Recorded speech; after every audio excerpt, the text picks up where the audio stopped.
What's up, guys? It's T90. Are you ready for Viper and MbL, Ornlu? Probably. Proof. All right, we'll take it. I'm just kidding. No, this should be super sick, man. I mean, obviously these players, so much history between them. The two best Norwegian players, and should be spicy. Yeah, should be spicy. I have some of the most entertaining games I've ever cast has been with these two players, whether against each other or them being against another opponent. Oh yeah, I mean, I still very vividly remember back in Hidden Cup 2, game 1 between them. That game was just so insane. 2-hour-long game, 2-hour-long Chinese game. versus Aztecs. That was sweet. Bombard Yes. towers and just slow rolling. In fact, at that point, we actually thought it might have been Leary, and then we figured out it was MbL because of his amazing late game. No. I knew it was MbL because the first game he played, he was walled by 5 minutes. Oh. And then went mass skirmishers. Throwing some shade before the game started. All right, well, with that in mind, Viper and MbL coming up. MbL is the type of player who never dies. He's very good. Viper, who's a clinical player and kills people off quickly, has struggled versus MbL in the past. Yeah, I think it's very much Viper is still the favored player, but Yeah. if there's anybody whose matcha playstyle is going to suit well versus Viper, it's going to be MbL. He's just so resilient, so persistent, and yeah, as you say, he just never dies. Yes.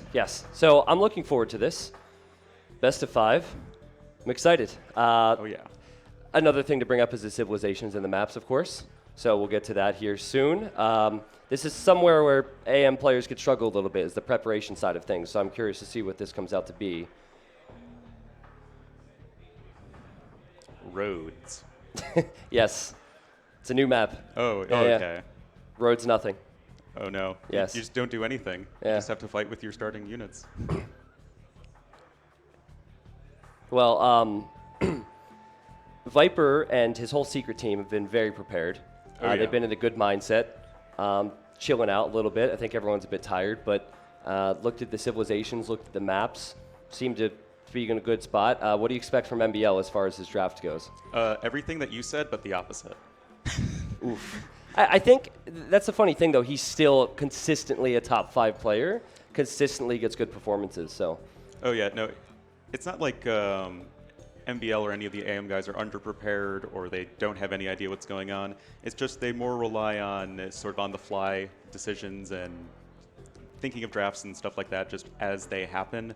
Yeah. But, it's at least gotten them this far, so it could, put them over the top. They certainly have beaten Secret before. I think they have AM have really good players and individual skills. So Yeah. 1v1s, both teams now have a victory in the 1v1s today.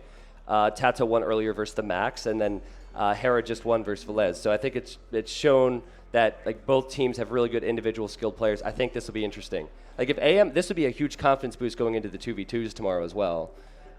Beating Viper would boost anyone's confidence, right? Oh yeah, certainly. And then AM would have gone 2-0 in their first day, and then maybe that's the sort of thing they need to really gain the sort of confidence that I think they lack in compared to the other two teams. For sure. So I think they're in the process of sorting out the maps and the civilizations at this point. I assume so. That or I don't know what I'm doing. So. Let's blame it on them. Yeah, we can blame it on me. It's fine. I'm used to it. Oh, whoa, maps. Oh, boom. Okay, so maybe they didn't know we couldn't see it. Serengeti, Caribbean, and Rhodes. To be continued. It's the road to victory. Okay, so as far as the bands go, Viper banned Atacama, which is no surprise because there's a bunch of towers. Viper's had one too many games versus Fat Dragon. He doesn't want to face more towers. And MbL has banned Bog, which, funny enough, I think Viper had good performances with in ECL. Didn't he develop that strategy? Could be thinking of Bog and Bog Islands. Same difference, right? It's banned anyway, so it doesn't matter. Exactly. Yeah. I know the strategy you're talking about, though. Back in the very first escape events, where he went some fire galleys and then went fast up to castle and made 2 hit knights. the stable. Yeah, Yeah. It was beautiful. Yeah, that's cool. Arena. Oh, MbL's favorite map. Oh boy. Voululou. Voululou. Oh my God.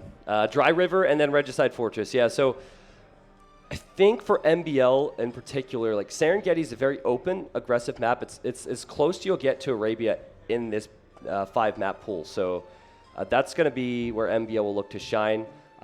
Caribbean, I think any hybrid map, anything like that, Viper would give him a slight edge. And since Caribbean is going to be a full water map, I think you have to give Viper a pretty significant edge. Yeah. Because MbL does not like water. Yes. I don't know if he doesn't like water or arena more, but Okay. It's tough. Yeah. Yeah, he'll be fine. I really should come up with a different nickname for him other than the cockroach of AoE2. But the point is he doesn't go away. Like, he doesn't lose games early. And you can never count him out versus anybody. Yeah, for sure. And I think that's the reason we've seen so many sets between these two. Yes, Viper generally comes out on top, but it's not like Viper's sweeping him, right? We're looking at 4 3s, 4 2s, 3 1s, 3 2s. Dry River, we've seen it several times today. Think that a lot of it comes down to the Civ draft as the little boxes are showing up now. But yeah, I think Dry River going to be really important to have the good draft, and RF should be. So this is interesting here. Viper and Tato in particular are very good with drafts. Viper got to choose whether he would be A or B on the draft. And Viper chose B. I believe that's based on their seed going into the event, right? Yes. Or their performance. So, yes. So Viper let MbL ban first. He wanted to then ban second and then pick first. And there you go. He has Indians for Dry River. Indians is the Dry River Civ. And he thought about that ahead of time. Yeah, no, that was very nicely done. But MbL grabbing both of the Meso Civs. Yep. So that's something that we've seen earlier today as well. I forget who did it, but it seems like a pretty common strategy. And Viper going right for Malay as well. Interesting. Possibly the water map. Malay are, by arena players, they're known to be good on arena. However, all of the AM players in the back room are like, nah, arena's potato. Not arena's potato. Yeah. They probably agree with that as well, but Malay's potato. So that was also because Hera lost with them, so maybe they're just backing their teammate. We know how supportive AM are of their teammates. So Aztec Mayans, what will MbL go with? It looks like he's thinking about it. Ooh, goes Goths. Ooh. It's interesting that you go for Goths when you have already Mayans. Picked Mayans, yes. Typically, you'll see someone pick Mayans for Regicide Fortress. The other one will try a counter pick with Goths. That does eliminate Britons from the equation. We know Viper likes Britons, but I'm not sure that Britons would be a civilization that he'd choose. I think we saw it like picked once earlier, but it's not super common in the only 5 civs you can play. I'm kind of curious as the Celtsman. Also, Berber's coming in. Interesting. Pretty interesting draft already. A lot of sort of atypical stuff. Yeah, I have to see the rest of the civilizations to really give a strong opinion here. But I find it interesting how Japanese and Italians are both globally banned. Viper got those out of the picture. Vikings is banned. So a lot of strong water civilizations removed. But then again, we have one full water map. But it's weird because it's the only map with any water. Yes. So it's like you have the water map and then everything else is all land. Sure. I think if there was ever a map to have a civ win on, though, it would be water. Because there's so few civs. Like, Japanese, Italians are nuts, and there might be like 1 or 2 that come to mind. Like Malay, for example. Yeah, Malay certainly can. I think that Byzantines, Berbers, maybe, but then you're kind of scratching a little bit. But Arena RF also maps known to have civ wins, quote unquote. MbL just kind of like went with his head. Do you see that little motion? I wonder if he's not happy. I mean, I don't see where Goths fits unless we'll see. We'll find out. Game 1 will be coming up shortly, but it's always interesting. He's not used to people looking at him all the time. Neither am I when I'm doing my thing. So yeah, I only have the webcam on in between games, so at least I'm used to having some control over when people see my beautiful face. Sure. But what do you think for game number 1 here on Serengeti? It's one of the most open maps in any sort of competitive Age of Empires tournament, and MbL has all 3 of the Amerindian civs, and what's Viper going to do? Well, I mean, Mayans, Aztecs, Incas, all fantastic on Serengeti, very aggressive. We know MbL likes to lame, so with 4 lands maps and 3 meso civs, Viper will lose out on a few pigs. He did also ask me about restarts before. I was like, I'm not in charge, Viper. He's like, how many restarts will I need versus MbL today? As many as there are pigs stolen. Yes. So, but anyways, I think this might be an opportunity for Incas, because Mayans, you want a Regicide Fortress. Incas, you normally go towers. Or if you go Noboru style, then you go for the villagers and armor and towers. We certainly saw Tato do that. Yeah. Which is a bit unfair for Tato, because I think he was the first one to ever do that. I think he was. He just didn't do it every single game like Noboru, Yeah. Dry River, probably... See, Dry River is a confusing one. Maybe MbL is using Goths for that map. Indians typically go scouts. Maybe he wants to go crazy spears and man-at-arms or something. Oh, hi, Robo. Robo's the true final boss of this tournament. Yes, yes. So I believe I should probably salute people to say hello, because I didn't do that yet. So hello, chat. And hello, everyone. We do have chat up on the sides. It's a bit confusing, because when people do at EscapeAoE, I think they're doing at T90. So don't do that. Thank you. Yeah, don't do that for me either. Yes. We're all EscapeAoE Chat always today. obeys, too. It's amazing. Oh, yeah. Yeah. Our whole screen is going to be red in a second. Oh, yeah. Oh, yeah. Well, it's been a good time so far, man. So what do you think about Serengeti? You thinking Inca's there, or Inca's more so on another map, possibly? I'm going to go with Inca's on Serengeti. I think that Viper's options are a bit stranger. Oh, there you go. There are the T90 salutes. It's like reverse rain. It's like little droplets but going up. Oh my God. Do you need a reverse umbrella? Is that what you do? Yeah. To get away? Yeah, something like that. Yeah. Awesome. Well, yeah, great to see everyone. Obviously, a lot of friendly faces here. It's been awesome for me to be able to meet so many people that I've casted in front of for years, and I'm sure the same for you, Ornlu. Oh, yeah, definitely. Been cool. Yeah, I think Inca's is the only thing that makes sense because for Serengeti. Because Arena might be the Aztec pick, or MbL could save Gots for that, actually. That might be his best bet. Goths versus Malay, though, that seems kind of rough for Goths. True. Depending on where Viper picks that, right? Because he doesn't. Malay is probably his best water civ from his draft. Does he go for Berbers on water then? Berbers with the faster moving ships? Yeah. Maybe. I do think they're pretty underrated on water. You know what I would love? I would love for Viper to drop off 3 archer ranges on a neutral island. That'd be great. I think is that oddly specific for you? No. I know the reference. No. I just remember that exact game not exactly going well for you. No, it didn't. It didn't. But if Viper does it, then it's okay. It's like if Viper fails with a quick wall, then chat feels okay.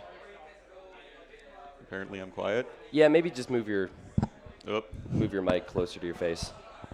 Something like that. One person said that though, so it could be much louder for everyone. So. But what does Viper go on Serengeti? I'm still kind of scratching my head at that. Mongols. I think he goes Mongols. I think because Serengeti has the zebras very close. The hunt is very, very close. Yeah. Yeah, so I think he goes Mongols for that. We'll try and get feudal faster and disrupt MbL's man-at-arm. What is most likely going to be man-at-arms. Slabs, that's another thing with MbL. I'm not sure where slabs would really fit. Obviously, they're very good in a lot of water maps. But it's not like he can use slab farms to compete with Indian shorefish villas on Dry River. Yugoslavs on RF? I mean, all the questions we're asking are actually pretty good for MbL. Yeah. If Viper had all the answers, and he might have all the answers, we're just casters. But if Viper had all the answers, then he might know how to counter everything. I think these are some wildcard picks for MbL, and maybe because he's not expecting to be able to do it if Viper knows what's coming. Yeah, it's always going to be kind of a little bit strange as far as like these civs go, just because there aren't any sort of very clear situations where you use certain civs like there are in some drafts. For sure. A lot of different, the picks that we just don't know where they fit in at all, and then the civs that are just kind of flexible and where they can go. Yeah. 14, man. I agree. Let's start the game already. Let's get this going. I'm excited. Yeah, I mean, we've been here for, a couple days now. Just starting our first cast of this tournament. I've been ready to cast, man. It says Viper back soon. How? Like we get to a LAN and Viper also makes his opponent wait. It's like icing the kicker in American football. Oh yeah. You know, like you call the timeout and make the kicker wait and stress him out. Yeah, there he comes. There you go. And you could make the reference with the one other American caster. Yes, here. that's true. There's not many Americans. I'm sorry, guys, but I couldn't think of any other example. So. But I got it, and I totally agree. So there you go. Because what are we going to do? We're like, yeah, you're kicked out now. Like, all right, there goes one of the biggest attractions. Oh, yeah. One of the best players. Can't do that. He's ready, man. They're both ready. He's even got the yellow sweater on. Okay, so this is a look at Serengeti. It's a very open map. Those ostriches there, the zebras there, that's what Viper will probably go after if he chooses Mongols, which I expect, Ornlu. Yeah, I think that's really the only thing that makes any sense. All right. And we'll be into the game now. This is game number 1. And I was correct on the Mongol pick anyway. Viper has gone for Mongols, Serengeti. MbL has gone for Slavs. Slavs is an interesting pick, probably a pick that has more success against Mongols in mid-game, Orlu. Yeah, Mongols, of course, going to be dropping off a little bit in the mid-game as they don't really have any eco bonus to work with at that point. And that, of course, is when Slavs are really starting to kick in with their super good farms. But, I mean, their Dark Age is pretty normal and, not that impressive in any real way. So this could be some very quick early pressure from Viper as this map is so hard to wall. Yeah, I'm looking at the maps right now, and for once, Viper in a tournament's actually going to struggle. His goals are rather far forward. The wall potential is worse for him, especially because this terrain you can't wall on. And you look at MbL, he's up against the edge of the map. He has a back gold, back stone, many woodlines, and I think MbL will find a way to wall this up easily. Oh, MbL always finds a way to wall, man. It's truly impressive how he can see the geometry of the map and then, just find a way to block off any aggression. Yeah, well, he needs to wall, right? If he doesn't wall against Mongols, Mongols will be in Feudal Age faster and apply pressure. So I think it's about surviving the early wave. MbL's not interested in laming right now, just playing it safe, scouting his own base, and survive that early wave of scouts, and that's when Slav farms start to kick in, and become very, very strong. Yeah, I think then you can really start to be thinking of a faster castle age time, too, if you just don't even try and go for a big scout fight and just try and play really defensively with spearmen and walls and then, try and get that fast castle age time and make something happen there. I think that's a totally viable option for our blue player. Yeah, for those wondering at home, these trees have 200 wood, so they do last a little bit longer than your average tree. That will be helpful. Yep. Otherwise, it'd be tough. Yeah, the baobab trees do have twice the wood, and even the acacia trees have 1.5 times as much wood. Yeah, it's nice. So the forests are a bit more friendly than you might otherwise expect, just harder to wall. So I want to bring up something that might come up later in this game. This is a very aggressive map, but if Serengeti gets a Castle Age with this Civ matchup, this is kind of what I expect. Mid-Castle Age, that's when Slavs really start to be strong. Sure, Mongols have camels, but Slavs can make so much more knights because of their strong eco. And for that reason, I think they're one of the best civilizations that can go all in Castle Age. Flood Knights, Flood Pikes, Flood Siege. It's the best thing they can do, Orlu. And Mongols, they want to stay in Castle Age as little as possible. They want to get to the Imperial Age normally and make Mangadai, and I don't think that's going to be comfortable for Viper. So Viper should really be strong in early feudal with whatever scouts or whatever military he makes. Yeah, definitely. It's what Viper needs to do. I'm sure he knows, that he needs to do it and will go for that aggression accordingly. But, we'll have to see. Viper not quite ready to click up. Still has a couple more villagers queued up, so it's going to be at least 18 pops. Yep. So nothing too crazy. Yeah, for sure. I mean, there's a lot here. He will be faster than MbL. We know that much. And he's building a house rather far forward, so maybe he will secure his base a bit. You kind of have to, right? You get feudal faster. You can get a few scouts to MbL's base, but you got to wall yourself eventually. And there we go. Viper on the way to feudal age. 18 pop, exactly. I do kind of like how he's sort of beginning the wall, with this house here. You do have the pond to help out with the defense, and with both of those golds right there on the left side of Viper's base, he's really going to want to make sure he can secure those going forward. Yeah, I like it. He'll probably place his barracks here. There we go. The stable will be in the spot to the left of it. A bit of an awkward issue for him with wood eco. This is always a problem with Mongols because you want to hunt, and collect food, but then you need to shift to wood. You only have 17 villagers, but I'm sure he'll figure it out, and I'm sure he'll have enough for a stable. Yep, you do just need just enough for a stable. I don't think he'll need a second lumber camp all that soon. Yeah. And just because with the way that these trees are kind of spread out, your villagers will probably get the surface area they need. A bit of a surprise that MbL hasn't walled at all right now. I guess there is a huge benefit to being very close to the town centers. You don't necessarily need walls if you can flee, but normally MbL would at least wall one side to make life easier for him. He's choosing not to.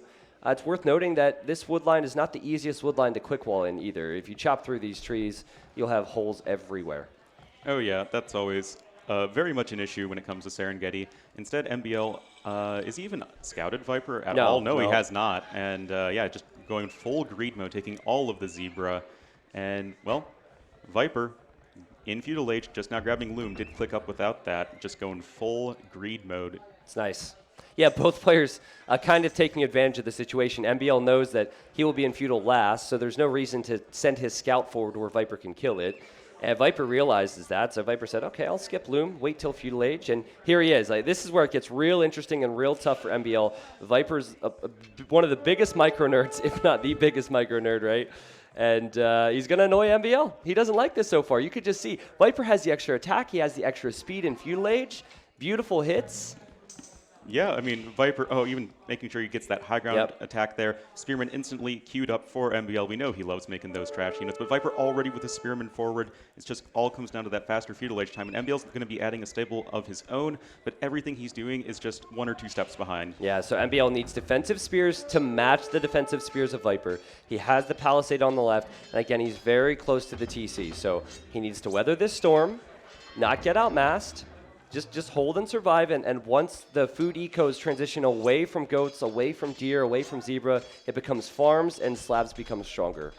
Indeed, Viper swooping in here with a couple of scouts to the south, maybe with some... Oh, boy. Oh. That's a Deadville? Wait. Is it? What? I'm sorry. I'm sorry to do that to you, Viper. I shouldn't have called it, but the point is, this is dangerous for MbL. He did have a house there. Maybe a few Palisades would be better this time. Don't send her back to wood. No. She needs to go to the hospital, man, not back to work. Oh my God. All right, well, the farms are coming out. Viper hasn't done anything. He actually lost a unit, so just losing that Spearman. But he does have more scouts, and this is a big threat. MbL normally makes Spearman Ornlu. He needs more of them on the south side. Indeed, another one just popping out here for MbL. What's nice for him is that he has both gold, stone, and even these extra ostrich in the back, but that Spearman is not going home today. How's your quick walls, MbL? He's quick walling. There's no lag here. Not that there's normally not a lot of lag between these two as they lived in the same country. Well, good defense from MbL. And he's going for a small counterattack, only with 2 scouts, but maybe he could find something. Yeah, MbL even picking off another spear that was coming forward for Viper, but 2 scouts, it's a little bit tricky. You usually want 3, but Viper not going to be able to get in. Just going to be able to pick off another spear from MbL, but not before Viper does lose 1 scout. Yeah, this is pure game awareness from Viper to realize that, that MbL's scout goes down. Sorry, guys, but he's realized that the scouts are going to his base. He hasn't seen him, and now he's still pressuring MbL in the front. But so far, it hasn't been the worst for MbL. Economically speaking, they're on par with each other. He has the counters for Viper. It's just Viper has a lot of control over the game. Yeah, MbL getting a little bit housed at a fairly unopportune time, so he's going to have to go ahead and get that one up. Is going to do that just fine. And, very, very sort of even game so far. Yeah, good play from MbL. Viper turns around, realizes the scout is there, and that's decent, right? Still has 3 scouts and a forward spearman to pressure Viper with, and Viper also has been pushed away at MbL's base. He lost all of his scouts. Every single scout has gone down, and now Viper's in trouble. Viper's quick walling. Oh, and he does it so quickly, but this archer transition is so much easier for MbL to counter now that Viper does not have a scout buffer. Oh, yeah, now you can just go with skirms with impunity. You just have nothing to worry about from that angle. And I guess Viper just accidentally ran his scouts into Spearman as, well, that is not a great idea. And MbL should be well aware of the incoming archers. Yeah, and those farms all have horse collar. They're all slab farms. Slabs are insanely good.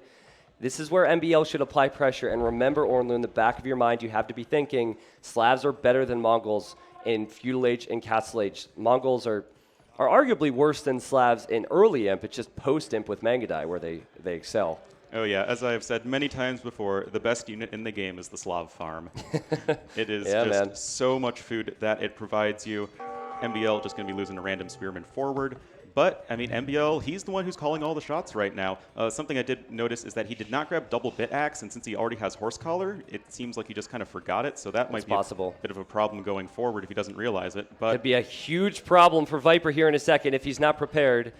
A lot more scouts than he was expecting. How are the quick walls, Viper? MbL should send 1 scout to stop the quick walls, and he does. He sends 3.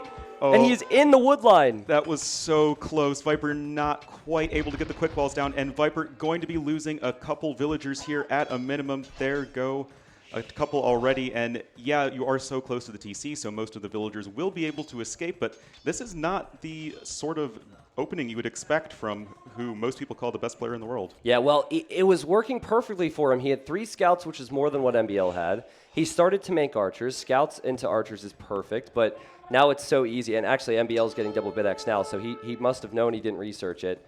Like Viper, if he relies on spears and archers right now, MbL should add a range and make those skirmishers. But right now, he's going heavy on scouts. He's coming forward, Ornlu. This is amazing. Yeah, this is pretty surprising. MbL, he's not the most forward-loving player in the world, but yeah, he's going to be going for it. Military count is fairly similar. It looks like Viper is going to be going forward with these archers right now. That means they're not going to be at home to defend. Oh boy, this would hurt MbL too. It would take him off of wood. That 4 HP Vill's still there. Viper, if he can defend from this somehow, which is going to be so difficult, it seems like he'll lose some map. But if he can defend a little bit and trade better at MbL's base, this could be awesome for him. But Viper going to be swinging around into the base of MbL. Villagers so exposed. Those archers do have fletching, but it is just a complete mess. Both players going to be taking some damage here. Yeah, and I think this will actually be better for Viper as long as he delays the tower a little bit. Could even snipe some villagers. We'll back up to his TC, and there's nothing from MbL to counter this. Oh my goodness, look at the villagers that have gone down. MbL had the right idea, but Viper went for the counter attack. Yeah, MbL just not quite prepared for archer swooping in, which is kind of surprising since he did see the archery range, but did not, I guess, see the second one in time. Tower is now up for MbL forward, though. Denies 1 stone. Second one could potentially be denied by future towers. Yep. There's no stone for MbL. He's off stone at home, so he's stuck here with 6 forward villagers. He also doesn't really have food to make scouts, and scouts, they're going to struggle to counter this as well unless there's 2 of them. So this is a bummer for MbL. It's falling apart. There's always a saying that I use, but it's Slavs, right? So you do have Slav farmers, but Viper's food count is looking good. He knows to be mobile with his military. Man, Viper, he saw an opportunity and he took it, Ornlu. That was sick. Yeah, I mean, when you know that you have the military disadvantage to think to go forward with your archers, that could have easily been killed by scouts. But Viper, trying to go forward to take down the tower, will, I think, lose a villager there in the bargain, but he's still 5 villagers ahead. He is much closer to Castle Age. Yeah. He's still in the driver's seat. Well, he didn't invest the food, right? MbL invested so much. He made the scouts. He got bloodlines. This is all about MbL somehow doing some more damage before Viper reaches Castle Age, because MbL is light years is definitely not the term to use here. But light years measures distance. Exactly, and I've made that mistake many times, but for some reason my brain takes me back there. It is all okay, unless you're MbL, as the archers still trying to get some damage. But the quick wall, I think, will trap these archers, so they will go down eventually. It's almost better for the archers, though. They're wedged in there. This is one of the most annoying things when someone wedges archers in. It's behind the wood line as well. Like MbL, if he doesn't kill every single archer here, could be in big trouble. Yeah, he just calls the GG. He realizes he's too far behind. He also lost his villagers at the exact same time.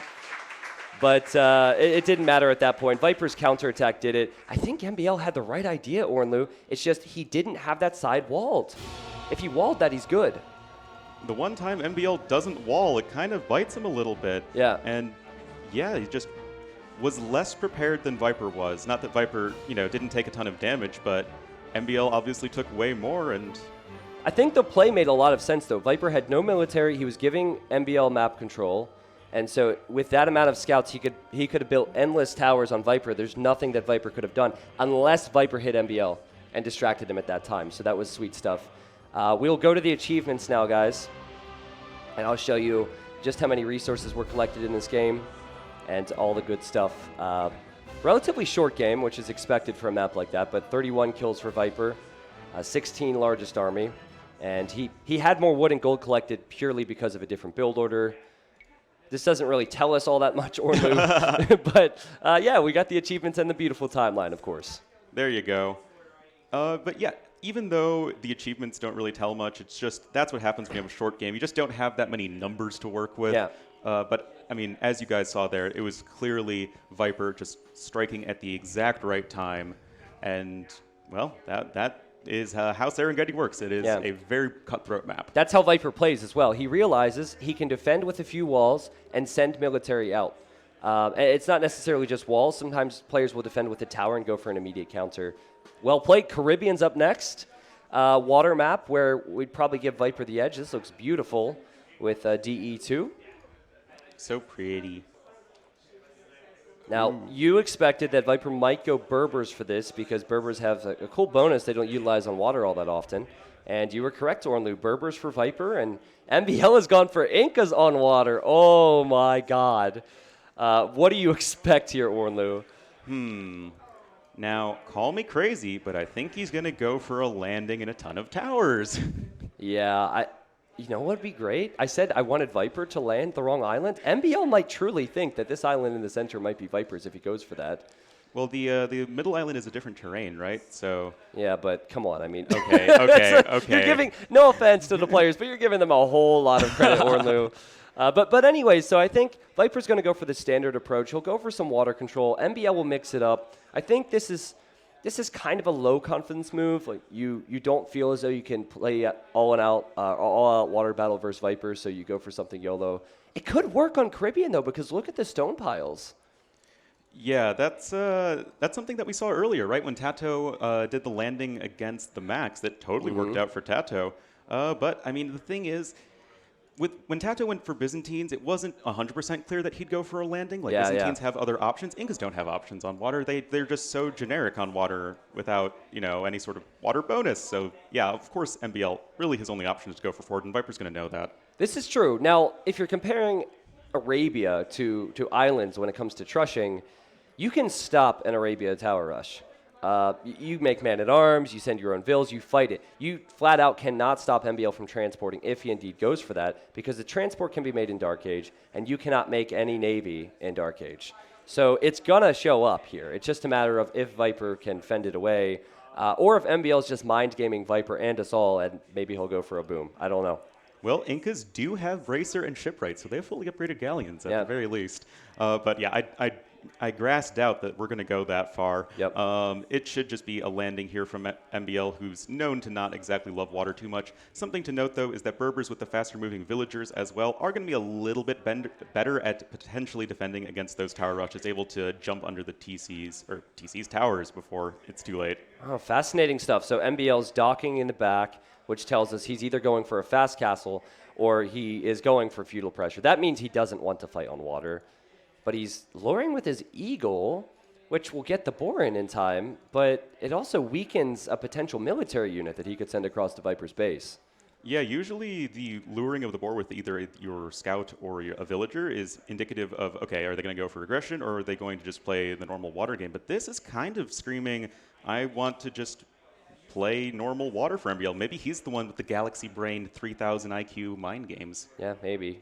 Well, Viper, I'm pretty sure that he's going to dock. He's docked. I'm pretty sure he's going to make fishing ships, and I'm pretty sure he will get to feudal age as quick as possible. What's up with the deer on this map? I believe earlier on Caribbean, the deer were running all around. Not that I blame them, but Deer like to frolic, man. Just let them, have some space to roam, enjoy life of being a deer, hopefully not getting shot by 1,000 archers in the mid-game. Well, left side is where MbL would need to end up if he goes for a tower rush. It's pure luck. And that's also the side that you would want to avoid, right? Because you see Viper's dock. So if he shows up to the right-hand side, he could deny a gold, but Viper will have plenty of gold, plenty of stone, and also plenty of backwood. Yeah, that is definitely potentially going to be the case, but I don't see a transport ship made just yet for MbL. And well, I think he would click up to feudal first. Normally you click feudal, you make it while you're still in Dark Age on the way to feudal. He needs his villagers to drop off the food if he's going for this. And there it is. There is the transport ship. So strangeness of going for potentially the eagle lure and then back dock aside, he will be going for the forward play, only the 2 fishing ships, and it is just going to be full-out aggression here for MbL, and just a matter of can Viper defend. Okay, can MbL dock block this area? Yeah. I think he could dock block that. Now, there's not a ton of fish back there, but with a second dock, that would block access to that corner. That's also one of my favorite words to say, so I just wanted an excuse to say that. I don't blame you at all. But yeah, I see no reason why that wouldn't work, and MbL will be aware of this, I'm pretty sure, as soon as the transport goes through. It's tough. I think that one bit of sand that juts out is you can go over, possibly. We'll have to see. I would love for MbL to attempt it, but there's other more important things to focus on. You could also just build a palisade right next to it. Oh, look what Viper's making. Viper's making a transport as well. Now, this is interesting. He's also on stone. So, okay, I'm not trying to sell out, I promise, but I casted a game that'll be on YouTube on Wednesday between Metal and between LB10, and they both trust each other, and it was ridiculous. I would love to see it between these two. Viper wants to tower rush MbL. And this is no pansy trush. This is 4 villagers and a scout going over. So this is a very heavy committal by Viper. MbL doing the same thing. They will pass each other like 2 ships in the night, even though it's the middle of the day. It must be the terrain. See, if that were me in 2016, I'd drop off there and build some ranges. But MbL could go to the worst spot possible. Well, not the worst spot possible, but starts off with a tower to get it up. And now, where's Viper going to end up? He does have those fast, speedy Berber villagers. Yes, he does. MbL already on stone, obviously. Both players are. I love this so much. I wonder if each thinks that the other is going for some sort of water. I mean, it would be rather strange. MbL going to have no idea. MbL sees the tower. He sees the tower. He can see it. He's getting Town Watch. If he's getting Town Watch, he's looking at his own base, so he might see it and build a tower now. Though he's also building a tower forward, which would slightly be in range of Viper's gold. Yeah, it would be. MbL not going to be able to prevent at least the first tower from coming up. But this is going to be nice for Incas in a big tower war because your towers are just, that much cheaper and you can make more of them, which I hear is pretty good. Yeah, well, the wood line's been denied. Viper is attacking the villager. And he will kill that villager. You know what? Let's just wait and see what happens before we call things. Well, MbL, maybe it's going to be Viper the one losing the villager, but no. Yeah. Villager is going to be able to escape those nimble Berber villagers. It's quite nice, but Viper, he thinks MbL's not paying attention. Goes back in for the doink. Nice. No, Hera loves his snipes. Hera's probably watching, well, not an appreciation because MbL's on his team, but respect, I guess. Who's worse off here? It seems like MbL is worse off because he doesn't even have a working lumber camp. No, he does not. He will be able to snag. Oh, never mind. It's Viper. Yeah, I was going to say he's going to snag quick walls. I was going to say he's able to snag a vill of Vipers, but nope, just kidding. That's not happening. Also, there's already a 3 villager difference in favor of the Viper, but MbL does at least have that bit axe upgrade as +1 defense now comes in. Yeah, so that will help with the forward vills and the vills at home. Viper, as I've said many times, is one of the best defensive players. He doesn't play all-out defense, all-out walls, but he knows where to build his defensive towers and walls, and he's done that. He's walled the left, he's towering, and MbL has sent another transport in. He'll be behind the stone and on the gold, and Viper does not see this. Oh man, that is. Oh, gate him. If MbL gates him or something, no, never mind, no gates. It would have been good. Viper's surprised by that. That's huge. Yeah, that is going to be pretty huge. MbL, don't lose your villagers at home, and no, he will not. But Viper sending over some fire galleys. He hasn't reacted, Ornlu. Viper has not reacted to this. He's just now realized his villagers are so weak. Man, how does he not lose a vill there? Come on. Like, there's got to be some type of a thumb drive that has that hack in it somewhere. My God. I think it's just the faster-moving Berber villagers. Could be that, yeah. But still, Viper going to be able to snag all of these fishing ships eventually, and that's going to be so nice because, well, Viper himself, he has all 4 fishing ships working, and that's just going to net him so much more food income as this game progresses. We'll at least get another defensive tower, to prevent towers towards the farms, but, well, MbL can still tower around the wood line in the back. I think MbL, if he's smart, can save this one fishing ship in the back.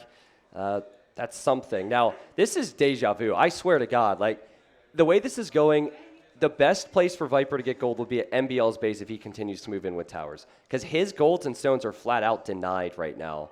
So he needs to pick a spot. He needs to maybe attack the towers with villagers. His MbL's building another tower behind the wood line.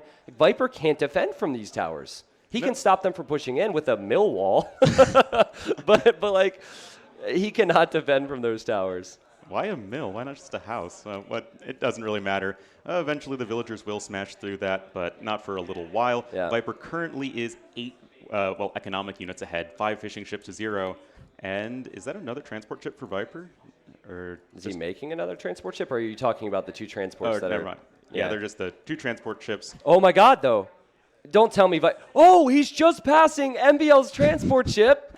This is everything I've ever dreamed of. Oh my god. Let's go. Into the transport ship with weak villagers. Makes sense. Yeah, who needs those? And remember, MbL does at least have that +1 defense upgrade, so his villagers would win in a straight-up Vil fight. Viper even milling the shorefish. He's going to the center gold.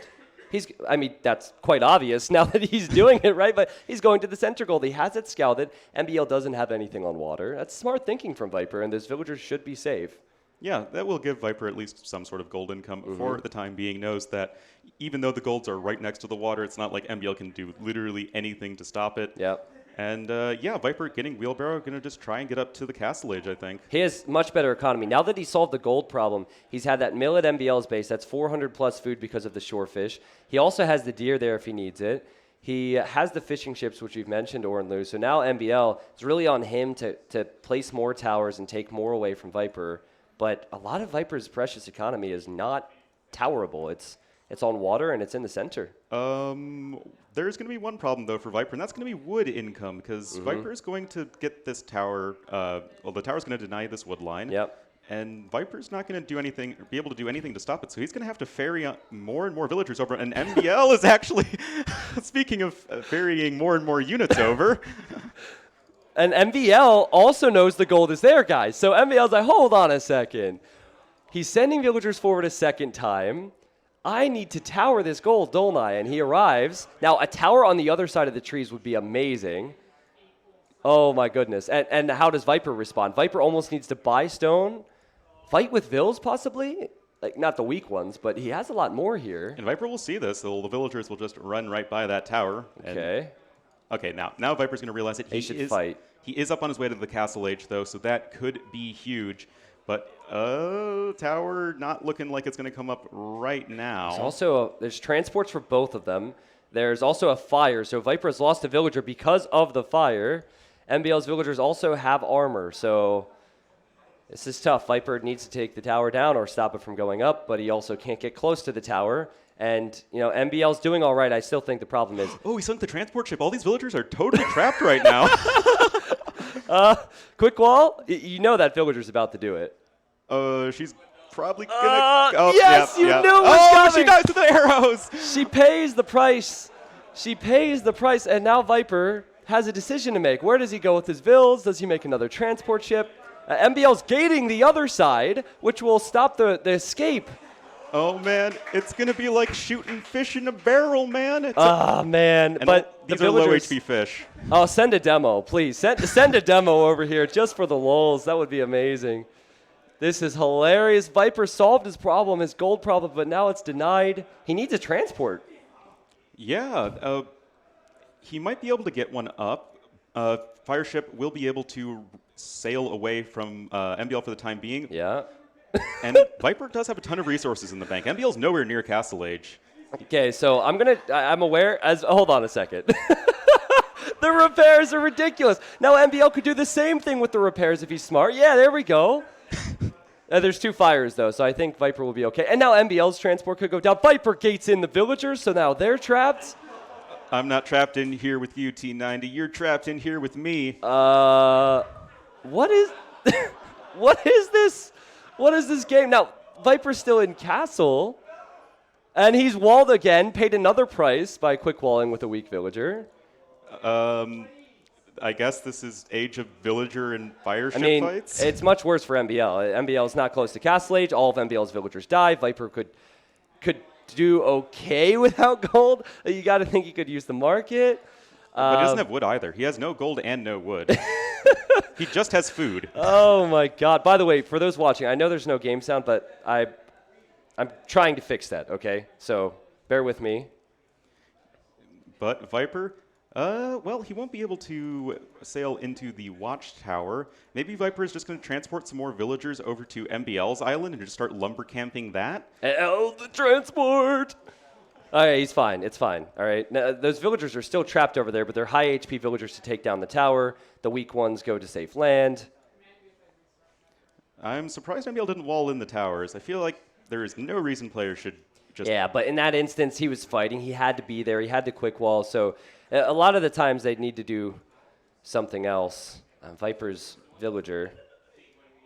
MbL, I think, wins this fire ship fight unless the villagers can Yeah, come in and to oh my repair. god! Now MbL's towering and attacking Viper at his own island. So if he kills this tower, builds another one, Viper's trapped again. He can't take the gold because MbL had the fire ship there to block it. This is crazy. This is ridiculous stuff. Viper could be in real trouble here. He very well could be. The fact that MbL isn't in Castle Age doesn't really matter a whole lot if you're only dealing with watchtowers and villagers. Oh my god. Sure, MbL loses a few, but Viper could lose so much more. He doesn't have access to resources. He has 31 idols right now. 31 out of 46 idols. This is ridiculous. Yeah, I mean, like, being ahead by 12 villagers doesn't matter if literally none of them are doing anything. And now Viper has no military. No, the villagers are back. The villagers are back. He does have military. Villagers are military. Oh, man. He's repairing his tower there, Ornlu. First, towers are military men. Now villagers as well. Everyone's being conscripted. And you know what? With Viper's tower fully garrisoned on the right, MbL could lose this fight somehow. Both of them are throwing away so many lives for this. Oh, the humanity. All of the villagers getting absolutely wrecked by each other and these towers.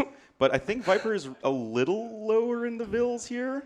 Yeah, but the tower, it's the position, right? If MbL will lose more villagers if he has to leave this position. He's trying to repair and garrison constantly, as Viper was doing. Oh, my God.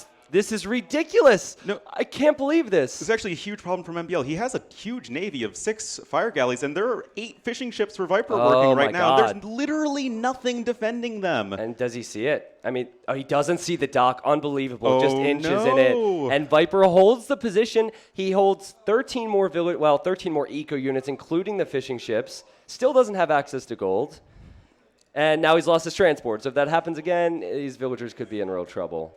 And there are still plenty of villagers at home. MbL can just send everybody on in if he absolutely needs to. Yeah. But, like, this is so weird. Sorry to interrupt, Ornlu. I'm just too excited. Viper's killing this tower. If he kills this tower, he gets gold again. Oh, that would be... That's huge. That's really bad for MbL. He still doesn't have any wood income, but at least having another resource other than food to work with, that's at least something. And if you have food and gold, then you can potentially make some knights, possibly. Although I don't even know if Viper has built a barracks yet. He doesn't have wood for another lumber camp if he needs it. So he has a few lumberjacks wisely placed there. I'm thinking if he goes to the gold and then the wood here, MbL could be in real trouble. But as you said, it's not as if Viper's done anything with his Castle Age advantage, except gain a bit of a score lead or something. Oh, the Eagles are now coming in. The Eagles are coming, T90. Oh, and Viper, he's trying to go over to the gold here at his own island. Surprise! But remember, those infantry upgrades, they're going to help the Eagles just as much as they help the villagers, and this is not something that Viper can deal with. Oh my God, what a game this is. Now he's docking MbL's island to try to get his fishing ships back to work, but MbL, he's sailing right back with his fire And if MbL galleys. sees the fishing ships, Viper will lose all of them. And MbL's right back in the game. Oh no, this is insanity. What even is this game? Oh man, Eagles running. They can tank a little bit of arrow fire from the towers. There is Bodkin in notably for Viper, so that is something the towers will have going for them. But actually, there's 4 villagers that are pretty exposed that are trying to kill MbL's tower, and Viper is just going to be losing so many of these fishing ships. He needs to save these villagers on the back side. Now, if he goes for a micro nerd quick wall, MbL could delete his house. I guess he'll run back to the tower. Viper does have just enough fire ships to hold, I think. He's confident enough that his fish will stay alive because he's getting gill nets. And remember, he does have gold on the right-hand side if he wants to go for it, but he hasn't done so yet. I'm surprised he didn't take that instead of the gold that he just lost villagers on. Yeah, that's a little surprising, as it, the one on the right seemed a bit safer. But regardless, MbL is up on his way to the Castle Age, but Viper does have a stable on the island of MbL, and this could be a huge problem. Fire ships trying to take down whatever fishing ships they can. Viper can't afford a knight. He can't afford a knight. He has 33 food and 1 gold. Well, now he has some more gold. Yeah, okay, so probably selling the stone, I believe. He probably sold stone because he's not taking gold right now. He's selling the stone. So that means he won't have an early castle to maybe bail himself out and gain some space. He has his wood again, I guess. Yeah, I think Viper is somewhat stabilizing, but MbL now with the barracks on Viper's island. Eagles still running around completely unchecked. Oh, my God. Of course, right? Of course. This is amazing. Oh, man. Like, this is not what you would expect from this map at all, but this is just a complete mess. Viper with a knight here, but MbL with the 2 spearmen at home. I mean, a couple spearmen with some villagers, they can totally deal with the 1 knight. And it's, you know, an unupgraded knight at that. It's not like it's that terrifying. The only risk here is that Viper is faster with the knight, but it's not a huge deal. And oh my god, the villagers will now tower the stone, which Viper needs dearly, and Viper got baited into building that tower. Did you see that? Yeah, so MbL just deleting the tower. Yeah. Viper, I'm pretty sure is going to finish this tower. And, but Viper does have enough stone for another tower, so I think he's going to be totally fine and is going to be, therefore, safe over on his left side, though he will have his gold denied at the very least. Oh, and he's on the wood line. MbL really should have prepped for this. The knight was just attacking his tower. There's so much going on for both of them. Yeah, that's... You know what? That is the play, apparently. Attack with villagers against knights as well. Yep, just commit. I mean, villagers have served these players well so far. There we go. Worth it. All the value. Oh, and he lost another villager on the other side. I just want to get back to Viper's defense here again. He dropped off enough stone for the second tower, and man, has that paid off. Has weakened MbL's villagers that are alive, and he sniped another one. And he's building another tower. These villagers could be trapped now. Yeah, the transport ship, I think, was killed a while ago. MbL does have some warships here on the water, and I'm pretty sure his navy is scarier than Viper's. Oh my god, but the stone at MbL's base, the villagers are going down. This is just a few knights. It tells you how much MbL's paying attention to the other side. Yeah, Viper is so many economic units ahead right now, but MbL now in the fishing ships of the Viper. That's going to be pretty nice. Viper only has 4 farms right now, so his food economy is not exactly thrilling. Oh, but the villagers, no! These fire ships have so much range. Oh, man. Do you want to die by arrows or fires? If you had to choose, what would you choose? Arrows would be faster, I'd hope. All right, well, fires did the job, so... Oh, man. Now, Viper taking a ton of stone right now. If he can drop a castle anywhere, it would probably be pretty insane and potentially knock MbL out of this game. His economy is still significantly better, but Doc going to be going down, I think. I think MbL can't keep up with the pace of the game as much as Viper because there's a transport there, there's a villager there. He could have killed that instead of the dock. Viper can obviously reinforce from the other dock, and he's doing so. So MbL's fire ships will just die now. That's why Viper's confidently collecting the shorefish. MbL's not doing anything about it. MbL has just let 3 fire ships die for free. And the knights as well, right? The knights have sniped some villagers, and this adds up. I think if Viper banks up stone, he can build a castle either at home or forward. I would love to see that and free up resources. And then he has the fish lead, he has the villager lead, and he'll move on and have the series lead still. Yeah, it would then take a 2-0 lead in the series. There are still a bunch of Eagle Scouts running around. They're about to have chainmail armor, too. Oh, my God. Out of the barracks at Viper's Island, just as Viper goes in for a TC, MbL's like, nah, and Viper's like, hi, I can wall. Yeah, but that's a 26 HP. Oh, delete that, Viper, delete that! Oh, I don't think he did! Well, he has a lot of wood. I'm not sure how much wood he had before. I doubt he had 600, so maybe he deleted it? Yeah, I'm pretty sure he deleted that. Yeah. And of course, we'll lose the villager as well. That's 275 wood, 100 stone down the drain. That is not really what you want to be doing. And I don't think Viper doesn't really have a presence on MbL's island anymore. He's actually transporting the villagers away at this point. But he does have water control once again. Yeah, the fish are huge. They have gill nets as well, so they're more efficient. Sorry. That's low-hanging fruit. Yeah, that was come on, man. I'm sorry, I should have warned you. But the castle's going up at home, as a Viper could finally take his gold. It just seems like Viper's doing more to protect his economy and expand now, and MbL will try and add a TC at home, but it's almost too little too late for the eco, right? He needs to do damage soon before all this extra economy pays off for Viper. Yeah, Viper is still only on the 1 TC himself, so if he can get the remaining fishing ships, that could be huge, and he's going to at least be sniping some villagers as they try and complete this castle. If MbL had actually gone in with all of the Eagle Warriors, they might have been able to delay the castle a little bit longer, but castle goes up, and any camel archers that come out, they already have Bodkin Arrow. Viper even going to be cleaning up these towers in the center island so he can take gold there as well. Yeah, everything's going wrong for MbL. I loved the game, I loved the strategy, but he's losing villagers at home, he's losing towers in the center, and he's losing control at Viper's Island. So all 3 areas of the map hurt for him. I guess Viper won't make camel archers, right? He might even send some camel archers over at some point if MbL doesn't somehow find an answer or Lou. But MbL is going to clean up all of the villagers that were on the island. So, he's trying to make it work.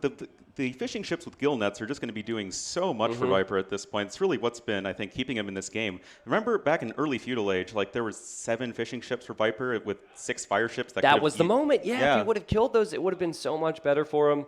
And I think that's the way back for MbL right now. The only way back is not sniping Vils because he's too far behind. It's docking somewhere safe, which is easier said than done, and going for the fish. If he kills the fish, he evens this out a little bit more.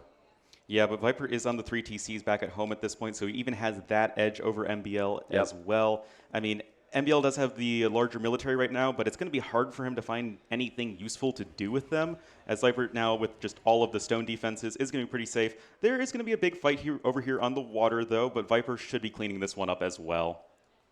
Fight on water. Yeah, Viper just has so many numbers. He just invested about 600 wood into farms, so his food eco will be way better than MbL's. MbL doesn't have the wood to build farms. His farms might build slightly faster. Value. Yeah, but he'd be better off taking his berries at this point without the wood. Yeah, I mean, Viper will lose. Oh my God! Oh, the villager. Hold on. Will he save this villager? Berber Vils, Viper. Yes, of course. Of course he will.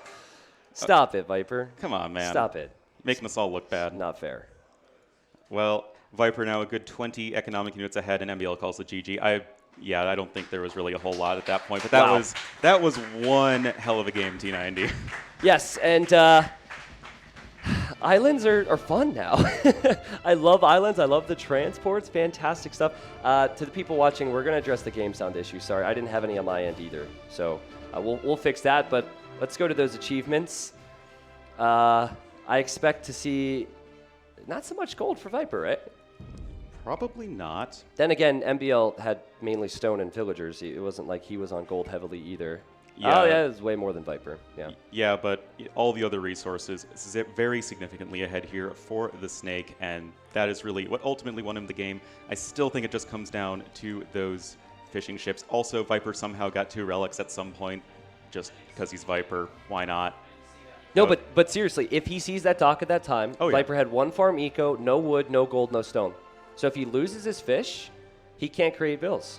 Yeah, or even if the fishing ships are forced to sail away and then they're idle, it doesn't really matter at that point. Viper has literally no income at all. Hey, on one hand, you have to say it's a bit unlucky, but on the other hand, you have to know Viper has fish. And he didn't find that dock until it was too late. So, and even if you think he only has like 2 to 3 fishing ships, you know he has a dock, right? I mean, he built the transport ship. You have to go find that thing. Yeah, well, fantastic. That was so much fun. Viper's up 2-0 now in this best of 5, and we'll move right along to the next game in just a bit. Indeed, indeed.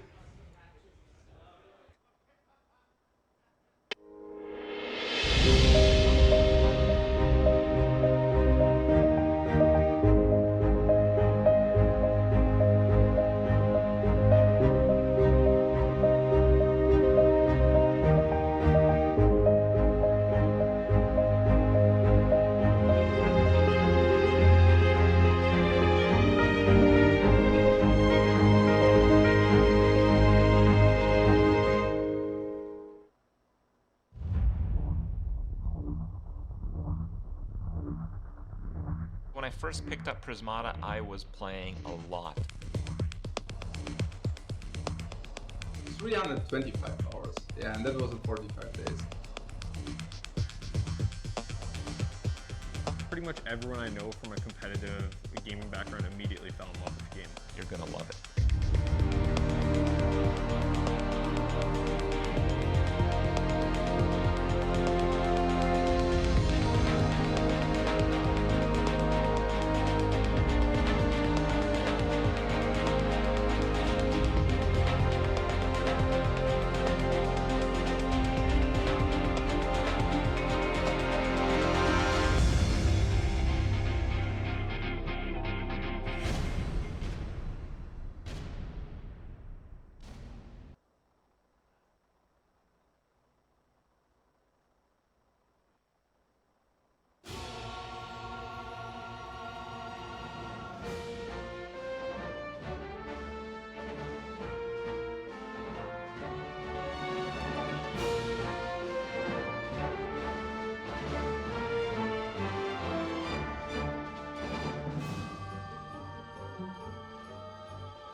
All right, boys and girls, welcome back. Game number 3 coming up on MbL's favorite map, Arena. Everyone knows MbL loves Arena. Whew. Well, you know what the funny thing is? One of the first, actually the first tournament I ever casted was called Masters of Arena 3. The final was, wait, was it the final? No, it was the semifinal between MbL and Viper, and it was a very competitive series. MbL's good at Arena, though he hates it. And we'll hop right into that game now. Yes, here we are. So in the blue, we have MbL, who needs a win. He's gone for Mayans. Interesting. Mayans is his pick, and Viper has gone for Malay. Yeah, I mean, obviously no surprise there from Viper. I, though, from MbL would really call restart here. Yeah. There is no reason that this would not be a restart. So I'm totally comfortable with being the most ignorant in the casting booth. Is there a restart? Because I didn't read anything about restarts. If there's one restart, this might make a bit of sense. That said, with a backstone, possibly with a forward castle as Mayans, he could make this map all right. Maybe. Yeah. But all the golds are a little bit exposed. For sure. I mean, I don't know why, but yeah, I don't know if I'm clueless or why not, but there are restarts, 1 per series. Yeah. So yes, that's what that was my impression. So MbL should have another couple minutes to consider going for the restart here. Obviously, you want to drag that out as long as possible in case the other player calls the restart. Notice how chat turned on me just because I was the first one to admit I didn't know? See, you just never admit you're wrong. Yeah, maybe that's my problem. All right, well, Viper has a great map. 2 back stones, lots of back area with wood and peek and boom back there. Main gold's fine, secondary gold's even fine here, third gold not so much, but the problem is MbL's base. Will he decide to call a restart is the question. Restarts are called because of bad maps typically, or maybe bad starts. Civwise, though, we have 40 seconds to see if he'll call a restart. Civwise, what are you thinking here? I like Mayans a lot. I mean, I like Mayans a lot too on most any map. Yep. Could maybe struggle a little bit versus Malay if they're not able to really get in and do some damage. Just because Malay have such a powerful boom at their disposal, and Viper loses a villager to a boar. Now, if MbL calls a read, this is going to be ridiculous. Nothing. Okay, so MbL continues. Viper loses a villager. Hey, might have some forward golds, but if he builds a castle forward, I think his golds could be okay. All right, well, that's not common from Viper. Not at all, and well, that's going to be a nice little bit of an early advantage for MbL, even if he doesn't know it just right yet. But, well, I mean, MbL, Plumed Archers, they're going to be able to take map control no matter what. I don't think there's going to be anything Viper can do to stop that. Do you think the best bet for Viper is just boom and defend? Okay, so that's the thing with Malay. We saw Hera try it earlier today if you watch the previous series. What you can do is go fast castle, go to stone, build 3 TCs, and right when the pressure from your opponent gets difficult, build a castle on the front. The build was good from Hera when he played Vlies, but his castle was bad. It didn't protect him. Here, I think Viper's map is perfect for this build. If he does indeed go for that, it's nice. There's also another build you can go for, which is a fast feudal with Malay, get all your eco upgrades, and then go to Castle Age. And I think Tato does that pretty often. Viper, obviously being his teammate, might have got some tips from him. Yeah, that is what the Arena Clowns told me. That was the thing to do, apparently. Yeah. But we'll have to see what these players are going to go for. So, obviously, it's Arena Dark Age. There is not really a whole lot going on. Notably, is there any extra resources? No, there's no extra resources for Viper. So, this should be probably one of the more aggressively oriented Arena maps out there. Yeah, but I think for MbL, he really needs to go fast castle plumes. If he does that, a castle here is good for Castle Age. These 2 golds are a big problem for him. So snowball it into plume numbers, apply pressure to Viper.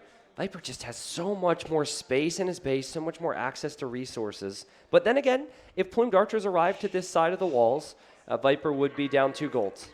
Yeah, certainly. The one bit of annoyance for MbL is he can't pressure both golds at the same time. Yeah. So he can't start to force Viper off of his main gold and then pressure the secondary golds at the same time. However, if MbL builds the forward castle, where you were suggesting, and then builds a second castle, whenever he has the resources for that, right near the other 2 golds, I think he's going to be in a pretty nice spot to, take map control going into, say, early to mid-Imperial Age. Yeah, so I don't think we'll see it in this matchup, but as far as other... Oh, here we go. Here's the build order. Well, you know what? Hold that thought. I'll explain why this build is insane. So Melee advance 80% faster to the next stage, and you'll get there with 21 villagers at 9 minutes. Viper will research Double BitX, research Horse Collar, all of those eco-techs, probably even the wheelbarrow upgrade. And if it's done correctly, we'll reach Castle Age shortly after or right around the time that MbL arrives with no eco upgrades. Yeah, and that's just the power of Melee on this map. This is why Arena players really think they are one of, if not the best civs just out there. You just end up getting to Castle Age like 5 or 6 villagers ahead, and having that as an advantage is just, you can do anything with it, and Melee have the options even in their tech tree to do lots of different powerful things with that. Yeah, really shows the preparation from Secret. Many of the people at home don't know this, but Secret, always talking, always preparing, had some strategies. And I think we're seeing this here, because otherwise Viper, had he not thought this out, he might have gone for a regular fast castle, which we saw Hera do earlier, and it's not quite as strong. I like this approach. The key for him will be lots of farms, lots of economy, and then eventually click up to Castle Age with one that's much better. Yep, and the fact that Viper lost the villager early on, yeah, it hurts him, but as Melee, you're going to be lots of villagers ahead anyway, so it's not, I think, going to be that big of a deal, and looks like MbL going to be clicking up at 27 pop. Nothing out of the ordinary for this guy at all. Barracks. Never mind. Yeah, I was going to say, this barracks is definitely peculiar.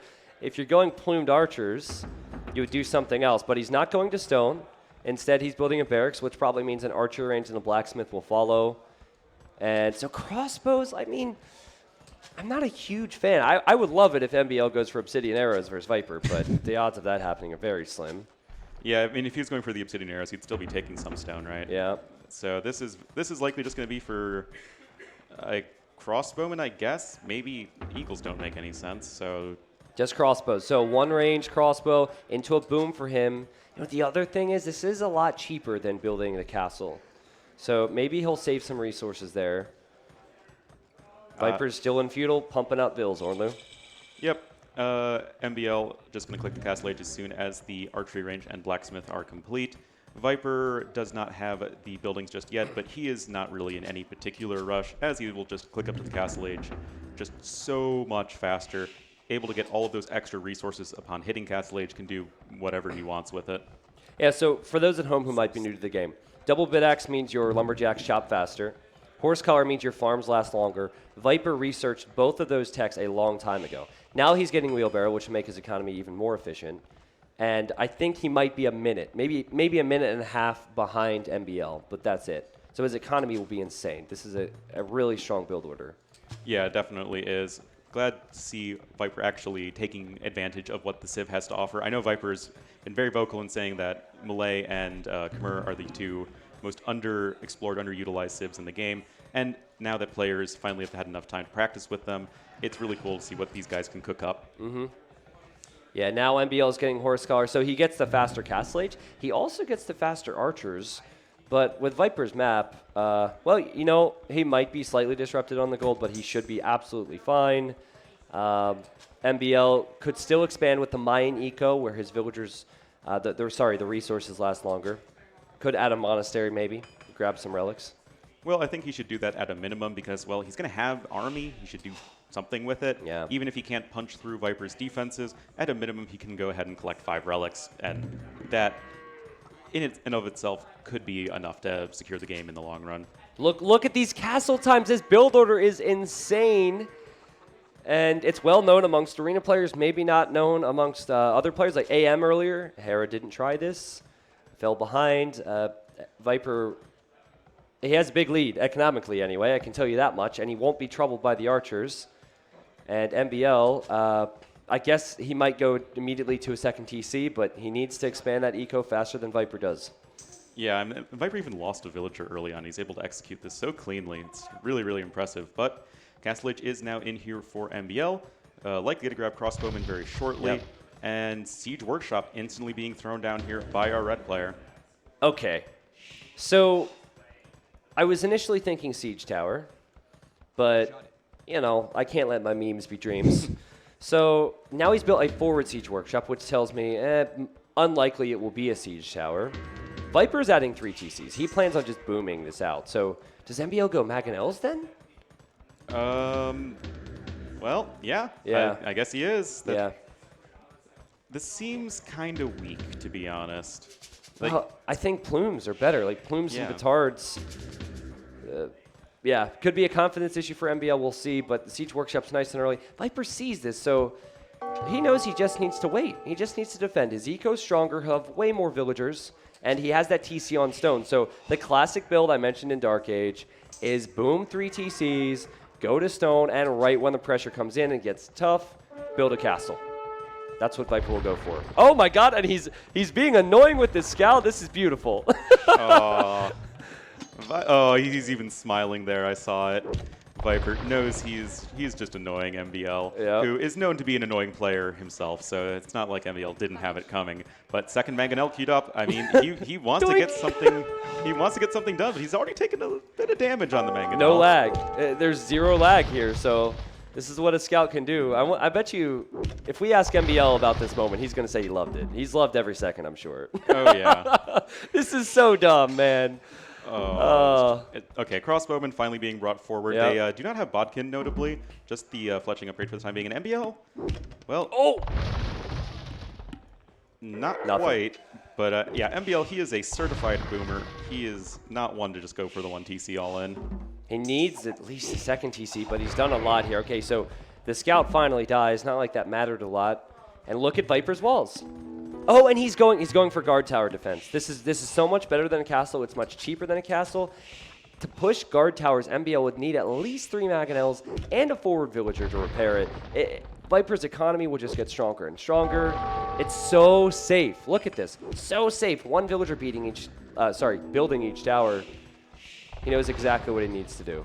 Yeah, I think at this point, MbL, like throwing down these extra TCs, I would think a monastery before the extra TCs would have been a better idea because, yeah, these units aren't going to be doing any real damage to the Viper. At least MbL could go ahead and grab the relics as something of an eco boost, but he's currently, 13 villagers behind, and he is not likely going to be catching up anytime soon.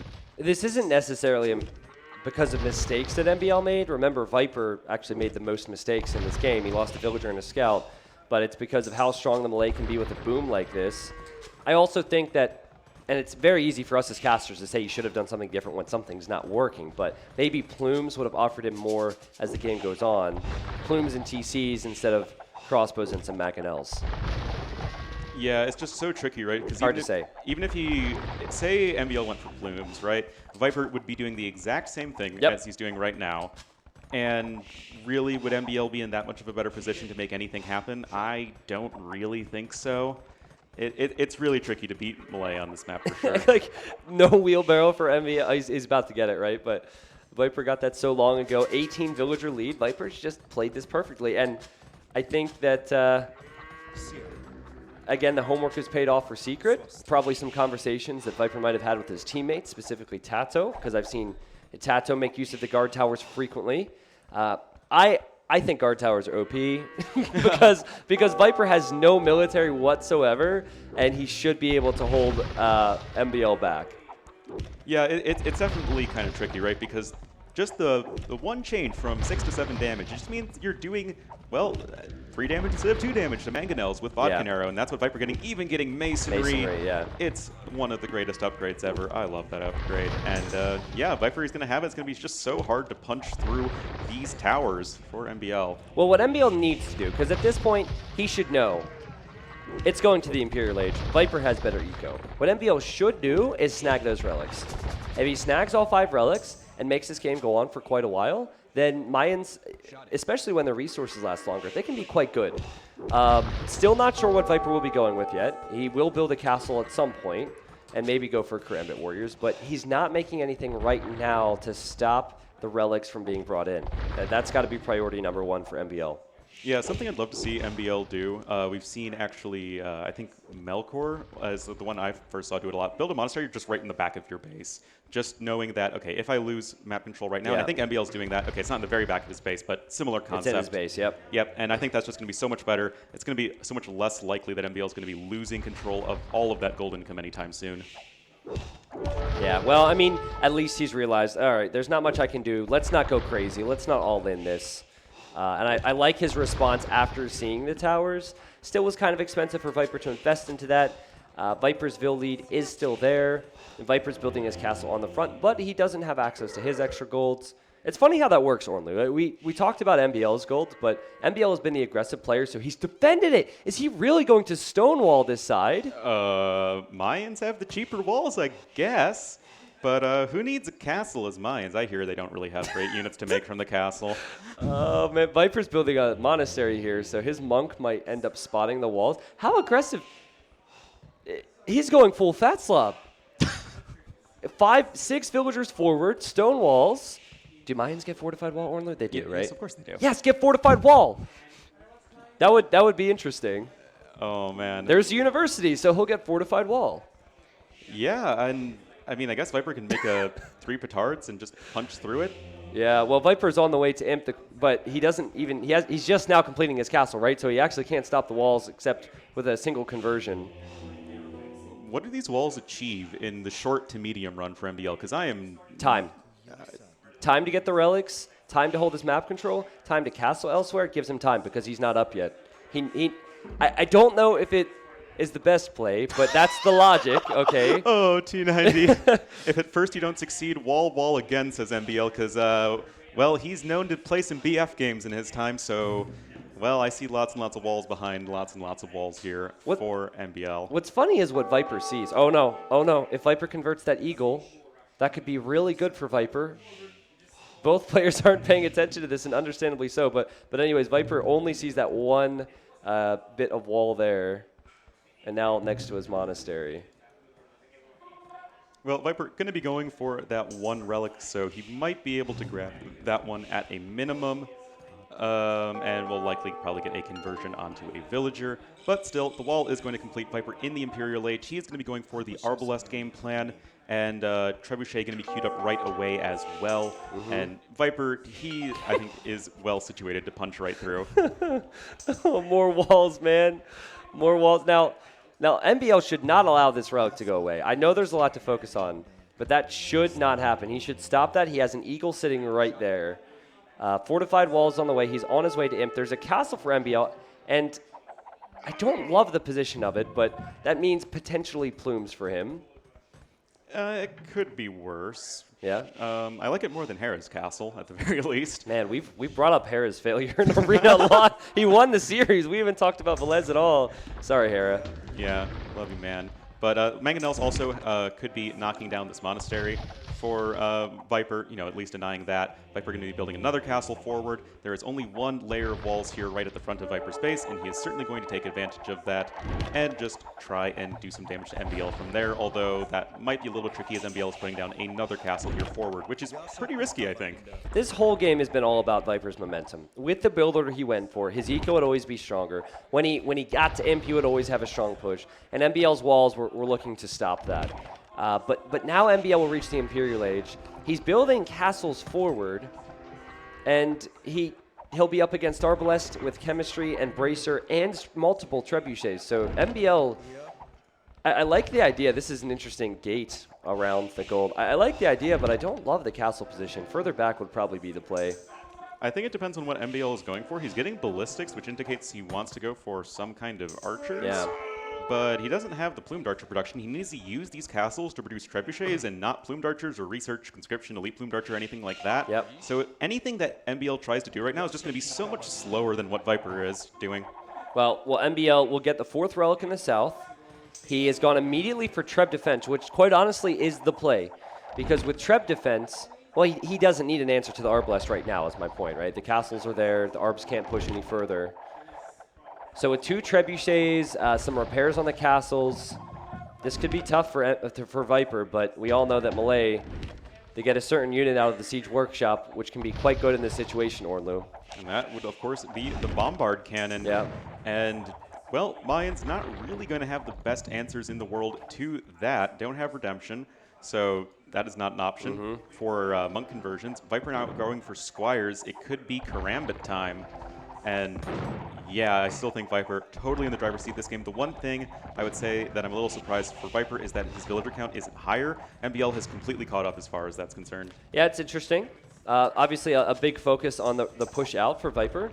But notice how MbL almost wants him to overextend and lose those trebs. That's what he was hoping to do with the defensive trebuchets. But Viper just pulled back. He'll kill the monastery. He'll kill the houses. He needs something to run in there. So he's now getting his infantry upgrades and the bombard cannons. This is great play, great patient play from Viper. The clock is kind of ticking. I'd say around the 50th minute is when those relics start to really matter. Yeah, that sounds about right. Yeah. MbL even grabbing Onager. That's kind of surprising. I mean, I guess some big Onager hits could be the very thing to turn a game around. And yeah, MbL going to be collecting that 4th relic, so that's going to be quite nice for him.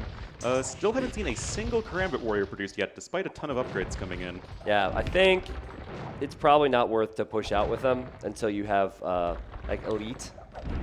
I do like how MbL is hiding the Onagers behind and using his trebs to fire on Viper's Arvs.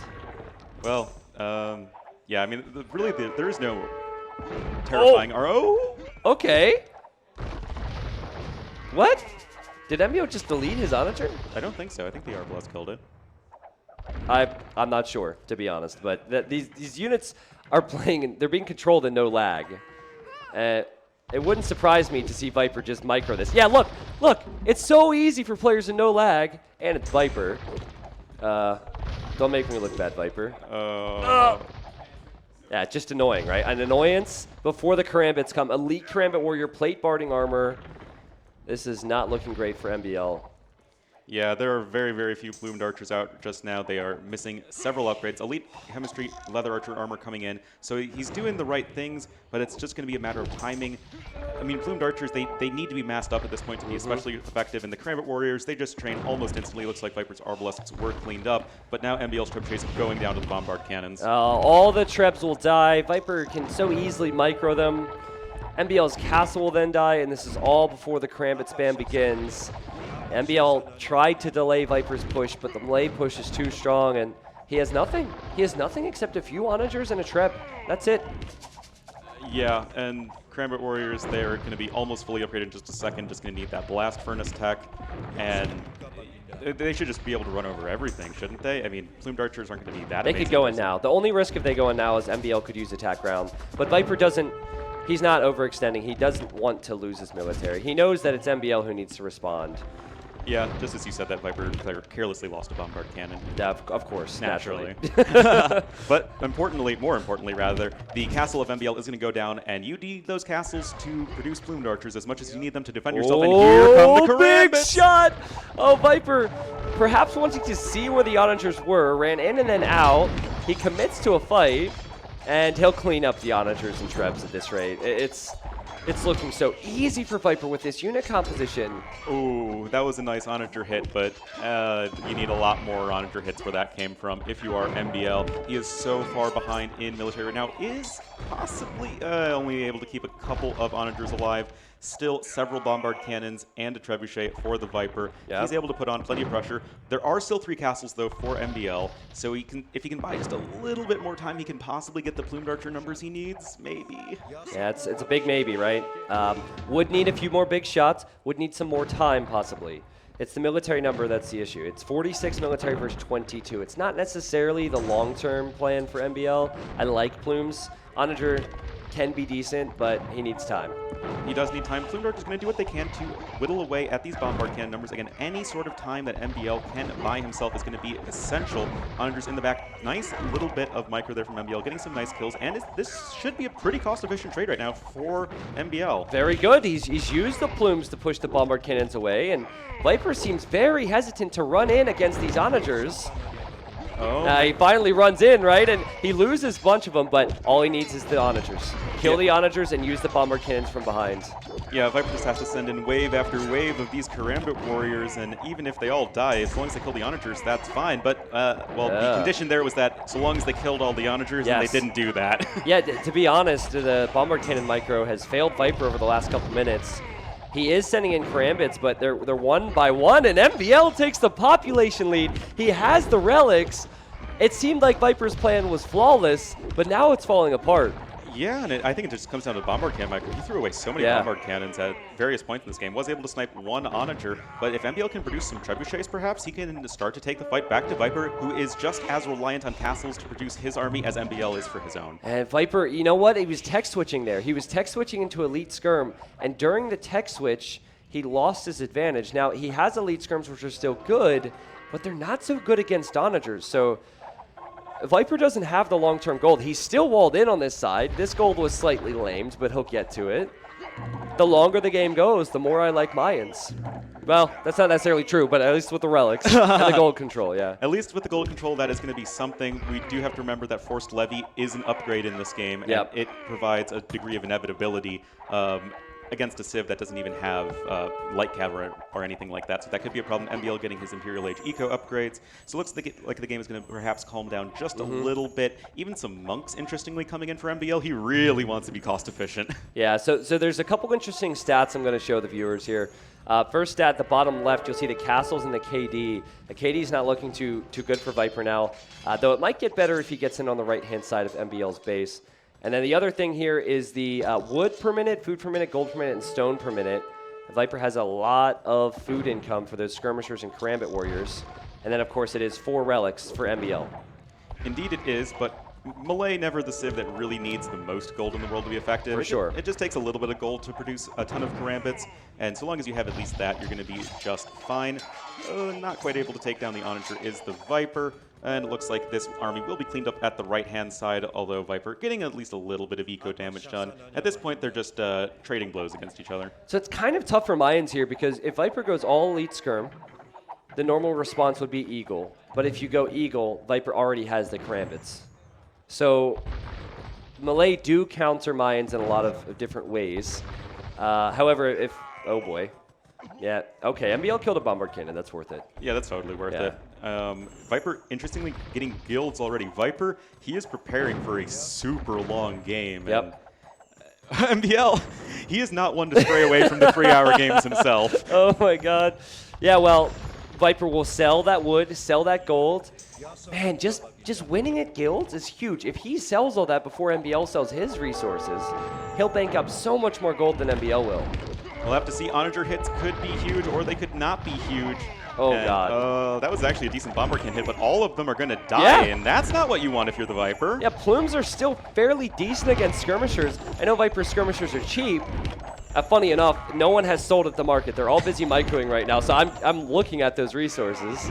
Oh, man, but Castle for Viper goes down, and that's just one less castle with which to produce potential Karambit warriors. Wow. Skirmishers are all going to die. MbL has a massive military lead, over double. Can Viper reproduce, and can he even make the right units? The skirmishers are dying, the bombard cannons are dying, the Karambit warriors, well, he won't have the castles to create them. MbL did not have the last armor upgrade for his plumed archers. That's a little bit of a bummer.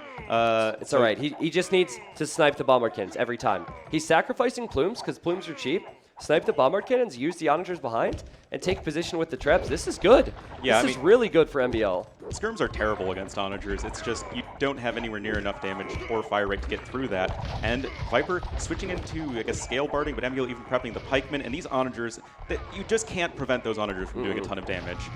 Viper's lost 1 castle already. He soon loses 2nd and access to that gold. Then possibly his 3rd, and then possibly the game. Now, these stables, sure, they're going to raid, but that's only if MbL makes a massive error and lets the light cav in. Not to mention that Malay have horrible light cav. So raiding's not the way to bring yourself back, Viper. You need some form of defense, and I don't think he can find it right now. Yeah, I mean, Arena is not a game of raiding your opponent to death. It's a game of slow pushes, you know, press forward, apply directly to the forehead. And honestly, that's MbL's gameplay on anyway most of the time. And he's going to grab another castle of the Viper, really, really preventing a Karambit switch from being effective. Yeah, so he kills that. Needs to keep onagers in the mix, though, right? Right now, Viper micros away, and Viper still has skirm. So this is not so good for MbL. Pack up the Trebs and regroup. He lost 2 trebuchets. That is definitely not ideal. That bug where bombard cannons only do damage 93% of the time just hurt Viper because the one hit didn't do any damage. Yeah, that one is, hopefully DE will fix that. Yeah. But another castle coming forward here from MbL. I'm surprised he found the stone for that, but I guess Mayans do have more stone overall. But Viper, he has a lot of skirmishers. He has 50 skirmishers. So now MbL is going for, he's thinking Eagles. It's an interesting time to do it, right? Because there's only one castle for Viper. So now you can justify going Eagles a bit more. I think you can justify Eagles going a lot more. I mean, they kill everything that Viper's doing. They'll do well versus the terrible Malay light cav. Yeah. And I think MbL has the resources for Eldorado even. Yeah. Look at these plumes, man. Just when you think MbL has no military remaining, he arrives with 50 plumed archers. But his Trebs? Trebuchets? Hello. Not so good. That's definitely not ideal. MbL going to try and run in for the bombard cannon snipes, and I Yeah. think he will get them. Oh my goodness. So trade 2 Trebs for 2 bombard cannons. That's worth it. Yeah, I mean, is in fact 50 wooden gold more worth it. But I'm not a big fan of staying around here with the plumed archers. And MbL is going to retreat just a little bit. Castle should go up for MbL. That shouldn't be an issue. And more Eagle Warrior upgrades are coming in for Mr. MbL. I know it seems costly, but every time he's killed bombard cannons, he's had a huge pushback. Now, if Viper's able to get a siege workshop up, which he just tried, did you see that? The Bills got sniped. If he gets a siege workshop up and gets into MbL's base, maybe the raids will work. MbL needs to prevent that while also pushing the center with Eagles. And he really needs more Trebs, and he needs to apply the finishing blow. Yeah, still actually hasn't gotten that castle up yet. I mean, it's not quite a doubt castle, but, you know, it's something he needs to commit a few more villagers to. Maybe even just one. One brave villager trying to finish the castle and release the Eagle Warriors, says MbL. No Eldorado just yet, or either Imperial Age Blacksmith upgrade, but that doesn't matter when it's Eagle Warriors versus Skirmishers, and Viper totally forced to retreat right now. Do you think MbL should go Rams instead of Trebs now? I think Rams is the way to go. If you make Rams, they can't be sniped by bombard cannons. I think it's safer. Yeah, and I think that MbL wins this game if he is able to maintain momentum with his Eagle Warrior switch, and Siege Rams are so much better just tearing through infrastructure. So yeah, I totally agree with that decision. Now he's going to be able to snipe the gold villagers here. Viper going to be very low on gold very soon. Now he could sell that wood. He tends to bank up resources in case things get rough. Funny that Vipers was actually making Rams. Maybe he wasn't expecting Eagles because that's not a great choice for him. It's more of a move for MbL. Yeah, but, and Viper, he's getting pushed back more and more and more. Now look at the top left with Capture Age at how many units Viper has queued up. That is multi-queue in action for you. he has 40 units queued up at all times, so he might lose 5, but he might make 10 more.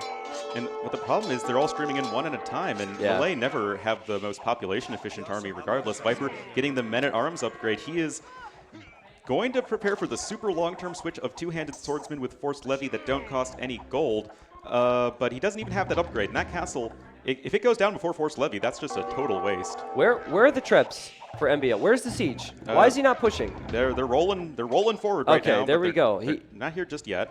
Force Levy on the way, so most likely will complete. For those at home who don't know, Force Levy, Malay infantry, specifically Malay two-handed swordsmen do not cost gold. Well, it could also mean their halberders don't cost gold as well. Yeah, that's true, but they cost wood, so.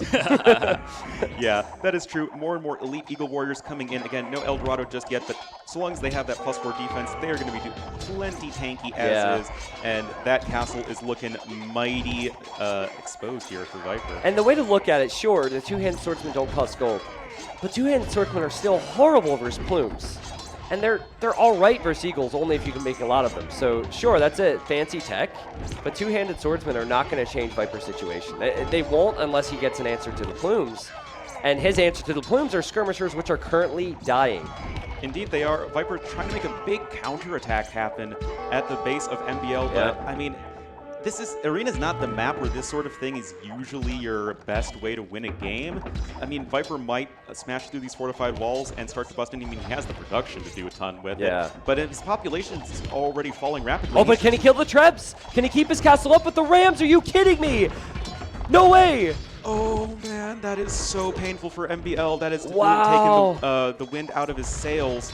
But on the other hand, I don't really see Viper's counterattack on the other side doing a ton more damage, and MbL just has a massive military lead, although Viper even sniping an Onager just... Yeah, but Viper right now, he's doing such a good job to stay alive, and the longer he stays alive, the more effective the two-handed swordsman and the skirmisher combination is. Every plume, every eagle that MbL loses, including Onagers, Trebs, any form of siege, it's expensive, and he doesn't have a lot of gold right now, so if Viper can hold on, and it would be a heck of a long game, he could still do this. The population's back up to 190 for him and MbL. My goodness.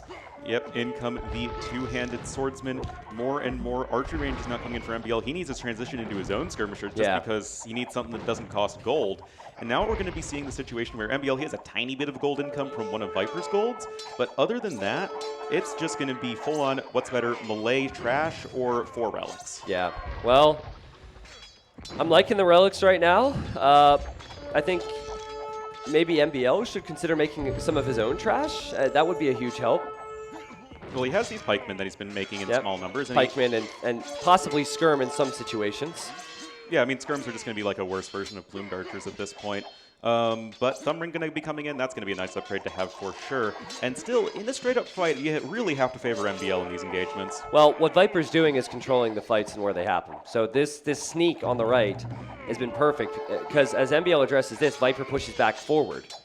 So now Viper, he goes in here, MbL responds, and then Viper pushes. And the other way around as well. If MbL pushes back in the center, that Viper pushes into his eco. MbL needs to be 2 places at once, and that's not an easy thing to do. It is not an easy thing to do for sure, but Viper needs at a minimum to kill this castle because these units are not being remotely cost efficient on the right-hand side for Viper, so he needs to have some sort of tangible benefit from this play. MbL now getting E-Skirm and Capped Ram. Oh man, but the Bombard Cannon plus Trebuchet duo is going to be taking down this castle pretty soon. MbL trying to buy stone. I think that might be a lost cause. Well, okay, never mind. The Trebuchet tricked me. It was way off. It looked like it would hit. Ah! No, not Why even. does it keep doing that to us? It must be the angle. The depth perception's hard, man. Gets it that time! Wait, the two-handed swordsman can kill it, and there's a trip behind. So that's so unfortunate for MbL. He keeps misclicking militia. Like, this is weird. For players who are playing multi-queue, it seems like MbL's almost toggling through his buildings like single queue. He's misclicked quite a few militia. Yeah, that's kind of awkward. Militia, not really the unit you want to go for in this situation. See, Viper's eco has to be on point because his KD is awful. He's losing so many units, but he needs to have the eco to produce more than MbL, and he's doing it. He's kind of doing it, right? But if MbL deals with the right-hand side, then all he focuses on in the center, and then Viper's struggle becomes worse.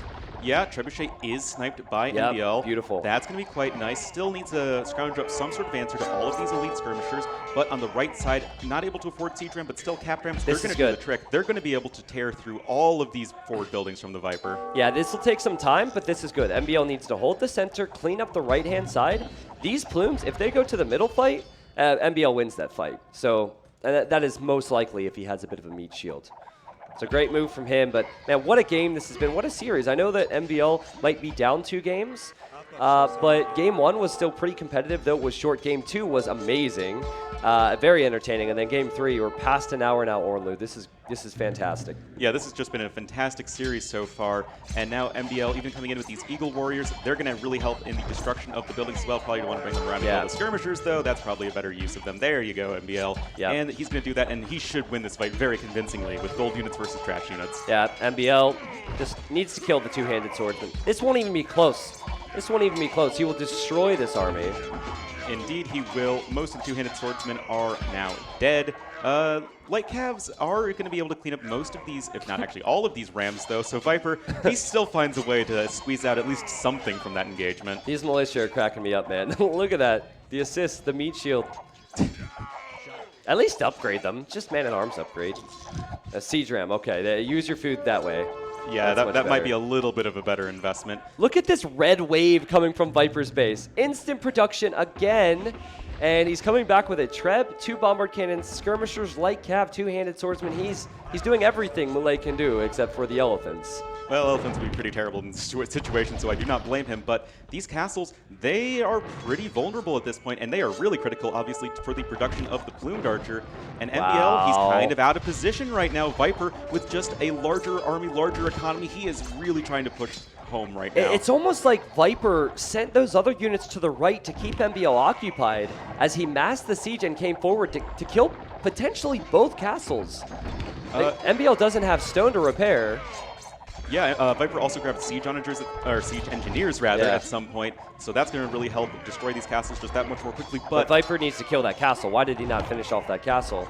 He had to bring the bombard cannons back, so it's just the one trebuchet whacking away at the castle. Oh my God, Viper! His army's gone again. But just as I say that, look at the reinforcements. Oh, the reinforcements are real. It's 21 two-handed swordsmen and 10 skirmishers being queued up, and the trebuchet stays alive right now. And there's 1 villager repairing. That is not remotely enough. MbL really, really needed to snipe that trebuchet because he can deal with the bombard cannons. He cannot deal with the trebuchet. Yeah, the Treb kills the castle, leaves MbL with 2 castles, but that is only if this one stays up. The other ones are right behind it, as are the relics. Man, I wonder, like, you're 2 games down. You played really good and come close to beating Viper. Do players think, is it even worth it? Like, if I win this game, I just have to deal with this shit all over again. Or, wait. PG stream, we can't swear. Crap. Oh, no. But castle goes down. That is not what you were looking for if you're MbL. He is down a good 20 population right now. He has the 4 relics, but the thing is, Malay, they don't even care about gold all that much. I mean, all Viper needs gold for is the stray siege unit. That is literally the only thing he needs gold for. And he has guild, so he can at least sell, you know, just to get something. Yeah. And he still has a bit of gold here as well. So it's 500 gold he's mining. It has not been, the trades, the KD hasn't been good, but efficiency-wise, cost-wise, significantly better. And I think MbL, he's being raided by some 2-handed swordsmen. There's more 2-handed swordsmen running in the right. He's lost some villagers. He had to leave his wood earlier to go to the left-hand side, where the 2-handed swordsmen are as well. Viper is insane, man. It looks like Viper's doing this somehow. Yeah, you can just tell that MbL ran out of steam, and he ran out of steam when he ran out of gold. Yes, 4 relics is nice, but Mayans, they need a little bit more gold than that, especially since the army you need is Plumed Archer Eagle Warrior, which is pretty gold intensive for, you know, how many stats the units give you. Viper's production is off the charts. 30 units queued up at all times. Has the eco for it. He's hitting 3 different spots. He's hitting the wood line, which MbL might not recognize. He's hitting the right with 2-handed swordsman, and he's pushing in the center. So the question is now is, what does MbL do? Everywhere he looks, he's being raided by the Viper. He can't switch his unit comp back to plumes, really. He can make a few.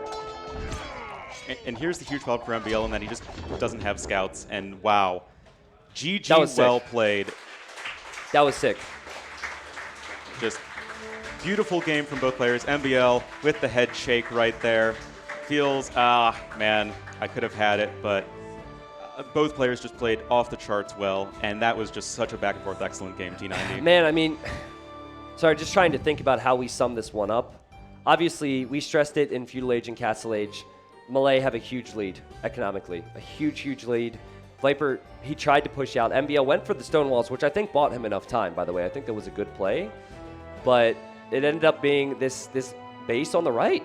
If he didn't get outside the walls, MbL would have focused in one spot, and going off the KD, he probably would have pushed and won. But Viper kept MbL on his toes. That was beautiful, man. Less relics, less gold banked up, less military sometimes, and he ended up winning. It was fantastic. It's about the production more than anything else. Yeah. And Viper just able to throw in wave after wave of his soldiers. Yeah, they're completely, you know, worthless on a per unit level, but if you just send so many of them that your opponent can't do anything, I mean, eventually MbL ran out of gas when he ran out of gold, and that was it. Well, as we said, 962 kills for MbL. I really think the lack of production hurt him. Like, possibly adding his own skirms earlier would have been helpful so he wasn't only producing out of castles. 27,000 gold for MbL and just 17,000 for Viper. Look at the food difference. 62,000 food for Viper, 68,000 wood. Beautiful, beautiful stuff. Obviously, the relics paid off a bit for MbL with the gold count, but the gold didn't matter in this game. Ornlu, Viper, he wins 3-0, and MbL played well, but we kind of expected Viper to do well as well. Yeah, or I mean, better. it is a risky thing to bet against Viper at any time, and, well, he takes the 3-0 win right there. That will mean that Secret went undefeated today as Tato won the 1v1 earlier, but 2v2s are coming up next, and that is a completely different animal. Yep. So there's an interview with the Viper, which I'm sure you guys are all curious to hear. This was recorded right before the games. It's exciting stuff. We're going to go right there. We'll be right back to the next series, starting with 2v2 next.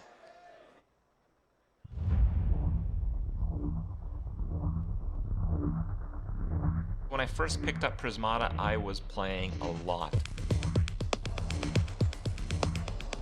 325 hours. Yeah, and that was in 45 days. Pretty much everyone I know from a competitive gaming background immediately fell in love with the game. You're gonna love it.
Hello again.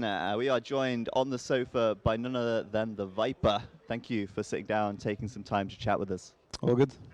We're really, really excited to have you, Team Secret, here. Have you been preparing? Are you ready for this event? I would say we're not as well prepared as I would wish, but we have put in some work. So I think all in all, we should be prepared enough that we should be able to compete at the desired level that we want to. So, Orion, you have been the King Cobra now for many years, and it seems like when you are at your best, no one can really touch you. What is it that actually sets you apart from the other players out there? I would say one of my strengths as a player is probably versatility in general. I can perform really well on most maps, pretty much every map out there. So there's usually in a tournament with mixed maps, for example, there will rarely be a map where it will be like, okay, I'm going to be bad at that map.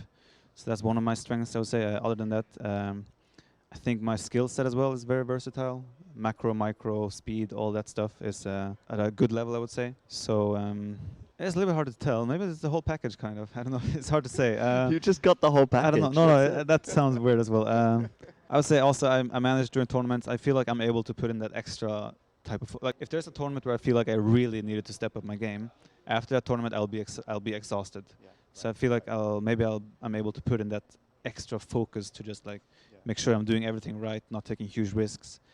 Do you think that is helped by the fact that you pretty much do Age of Empires full time? Your stream is also your job, your career. So if you need to put that on hold, is that does tournaments always take priority for you? Yeah, of course tournaments take priority. I would honestly say that maybe if I could do Age of Empires full time, I wouldn't stream as much as I wanted. Like if I wanted to like get a higher level, because streaming is more goofing around for me.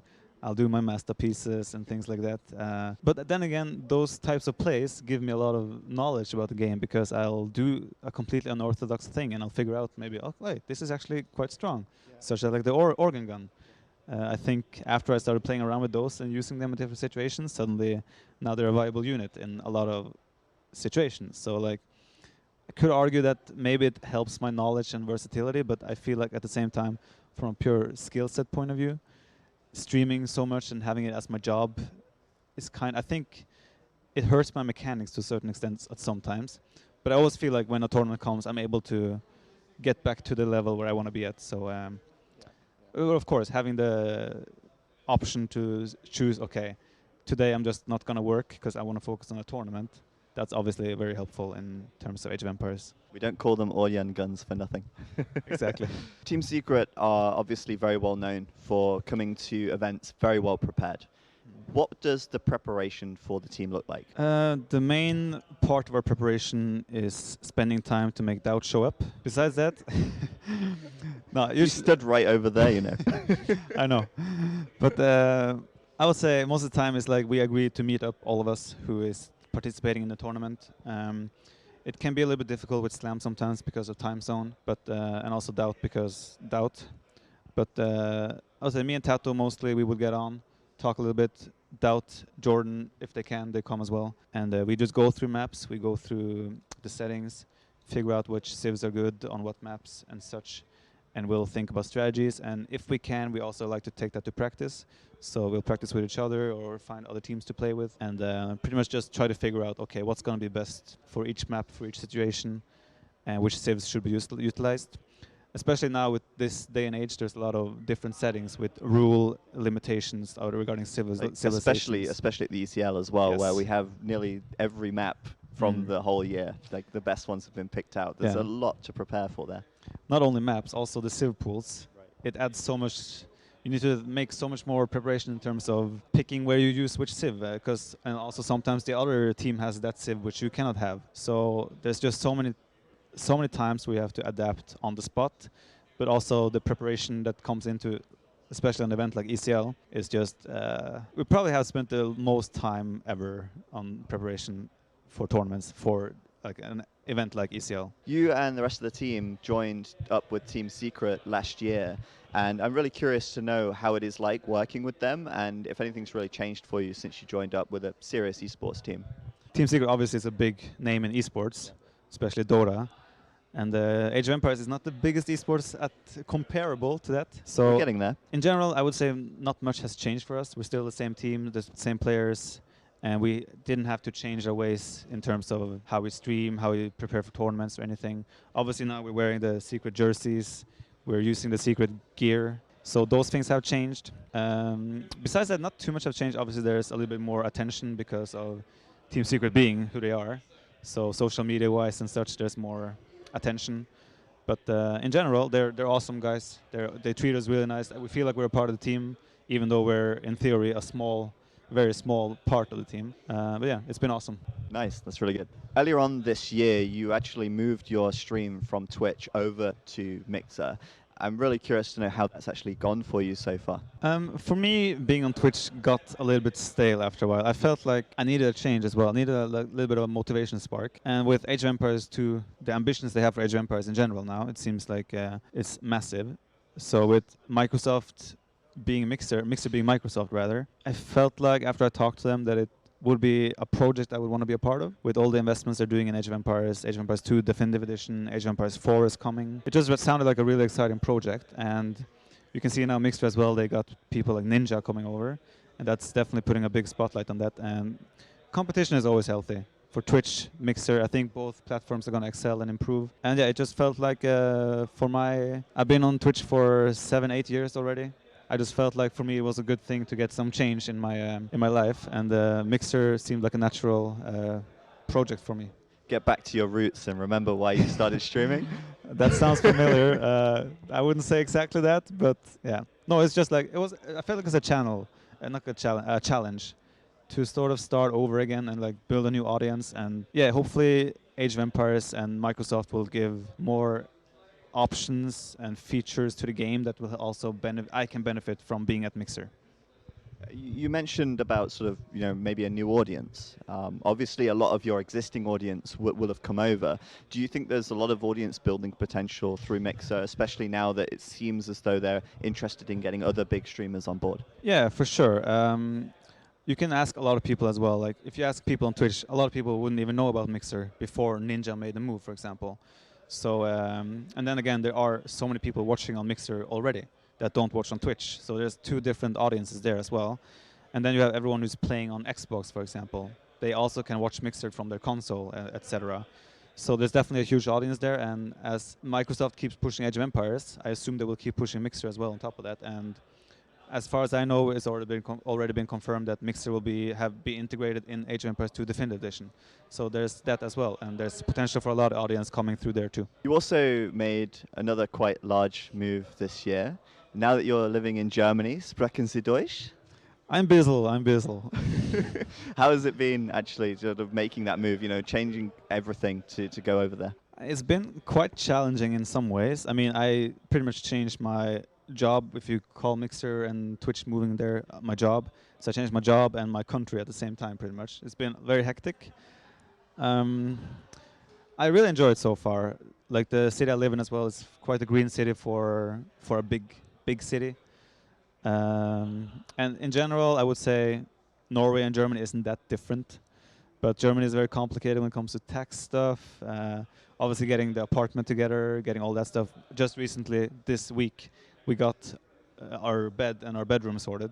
So we've been, it hasn't really felt like a home yet until now. So yeah, but obviously being away from family and friends that obviously I miss has been a little bit tough sometimes. But at the same time, this challenge, like, I needed this for my life. Getting away from my small island where I lived, getting to, I feel like it's a huge step for me in my life, but it's also a step I needed as well. So yeah, it's been awesome, and I really enjoyed it so far, and I think it's gonna get even better. Are you hoping to settle down there permanently, or do you have ideas to maybe move somewhere else in the future? I can't really think that far as well, because my job is fragile as well in terms of streaming. You don't know where streaming is gonna be in 5 to 10 years. It's such a new business still, and as that being my job, I can't really long-term think, okay, it makes sense for me to move there in 10 years or something. But for now, permanently definitely in Germany for a while. I don't know if that works permanently for a while, but I'm going to stay in Germany for a while for now. And I don't know what the future brings. No one knows, right? But obviously, I think Norway still is a great country. I could see myself moving back there, obviously, hopefully with my girlfriend and tagging along, because she really likes Norway as well. But yeah, who knows? Germany is great for now. We also reached out on social media to ask for some community questions, and one of the most common questions that was asked was, well, now that Viper's in Germany, will he play for Germany in the next Nations Cup? This is actually the one first of all, I don't know if the rules would allow me to play for Germany. I wouldn't know that. Obviously, what if we made the rules? Okay. Secondly, I mean, I don't know if Nations Cup is coming or not. Hopefully, who knows? But I would have to really think about it. I think if I played for Germany, my chances for my nation in that case would be better, because I would have players like Jordan, Nili, and there's a couple other good Germans as well. With Norway, I guess chances would be slightly lower depending on the settings. Obviously, we have MbL there. There's a few other 1900 2K players that could contribute. So I wouldn't say that it would be hopeless, but obviously, still, it would feel weird not playing for Norway. But yeah, I think if that day comes, I would have to really think about it. But yeah, I have a hard time seeing myself not representing Norway. But at the same time, it would be really fun to be able to play a Nations Cup with Jordan, who is one of my best friends, for example, and of course Nili as well. But it would always, even if we did well with Germany, it would always sting a little bit knowing that this is not Norway. Can't leave poor MbL behind. There's that as well, right? But yeah, I don't know. It's impossible to say right now. Finally, the competition here over the weekend is obviously going to be very fierce. If you could choose any two players from the other two teams that are here to join Team Secret and make your roster the best it could possibly be, who would those two players be? I would say first probably Leary, a motivated Leary rather, an active Leary just purely based on skill level. his macro and micro is amazing. So he would definitely be. If I took this little boy under my arms, he would be a really good contribution to the team. Other than that, probably I would say the Max. Just his versatility is amazing as well. Incredible player there as well. So I think those two would really fill out the roster properly. Brilliant. Well, thank you for sitting down. Really appreciate it. Good luck with the event, and we'll see you on the main stage. Thank you.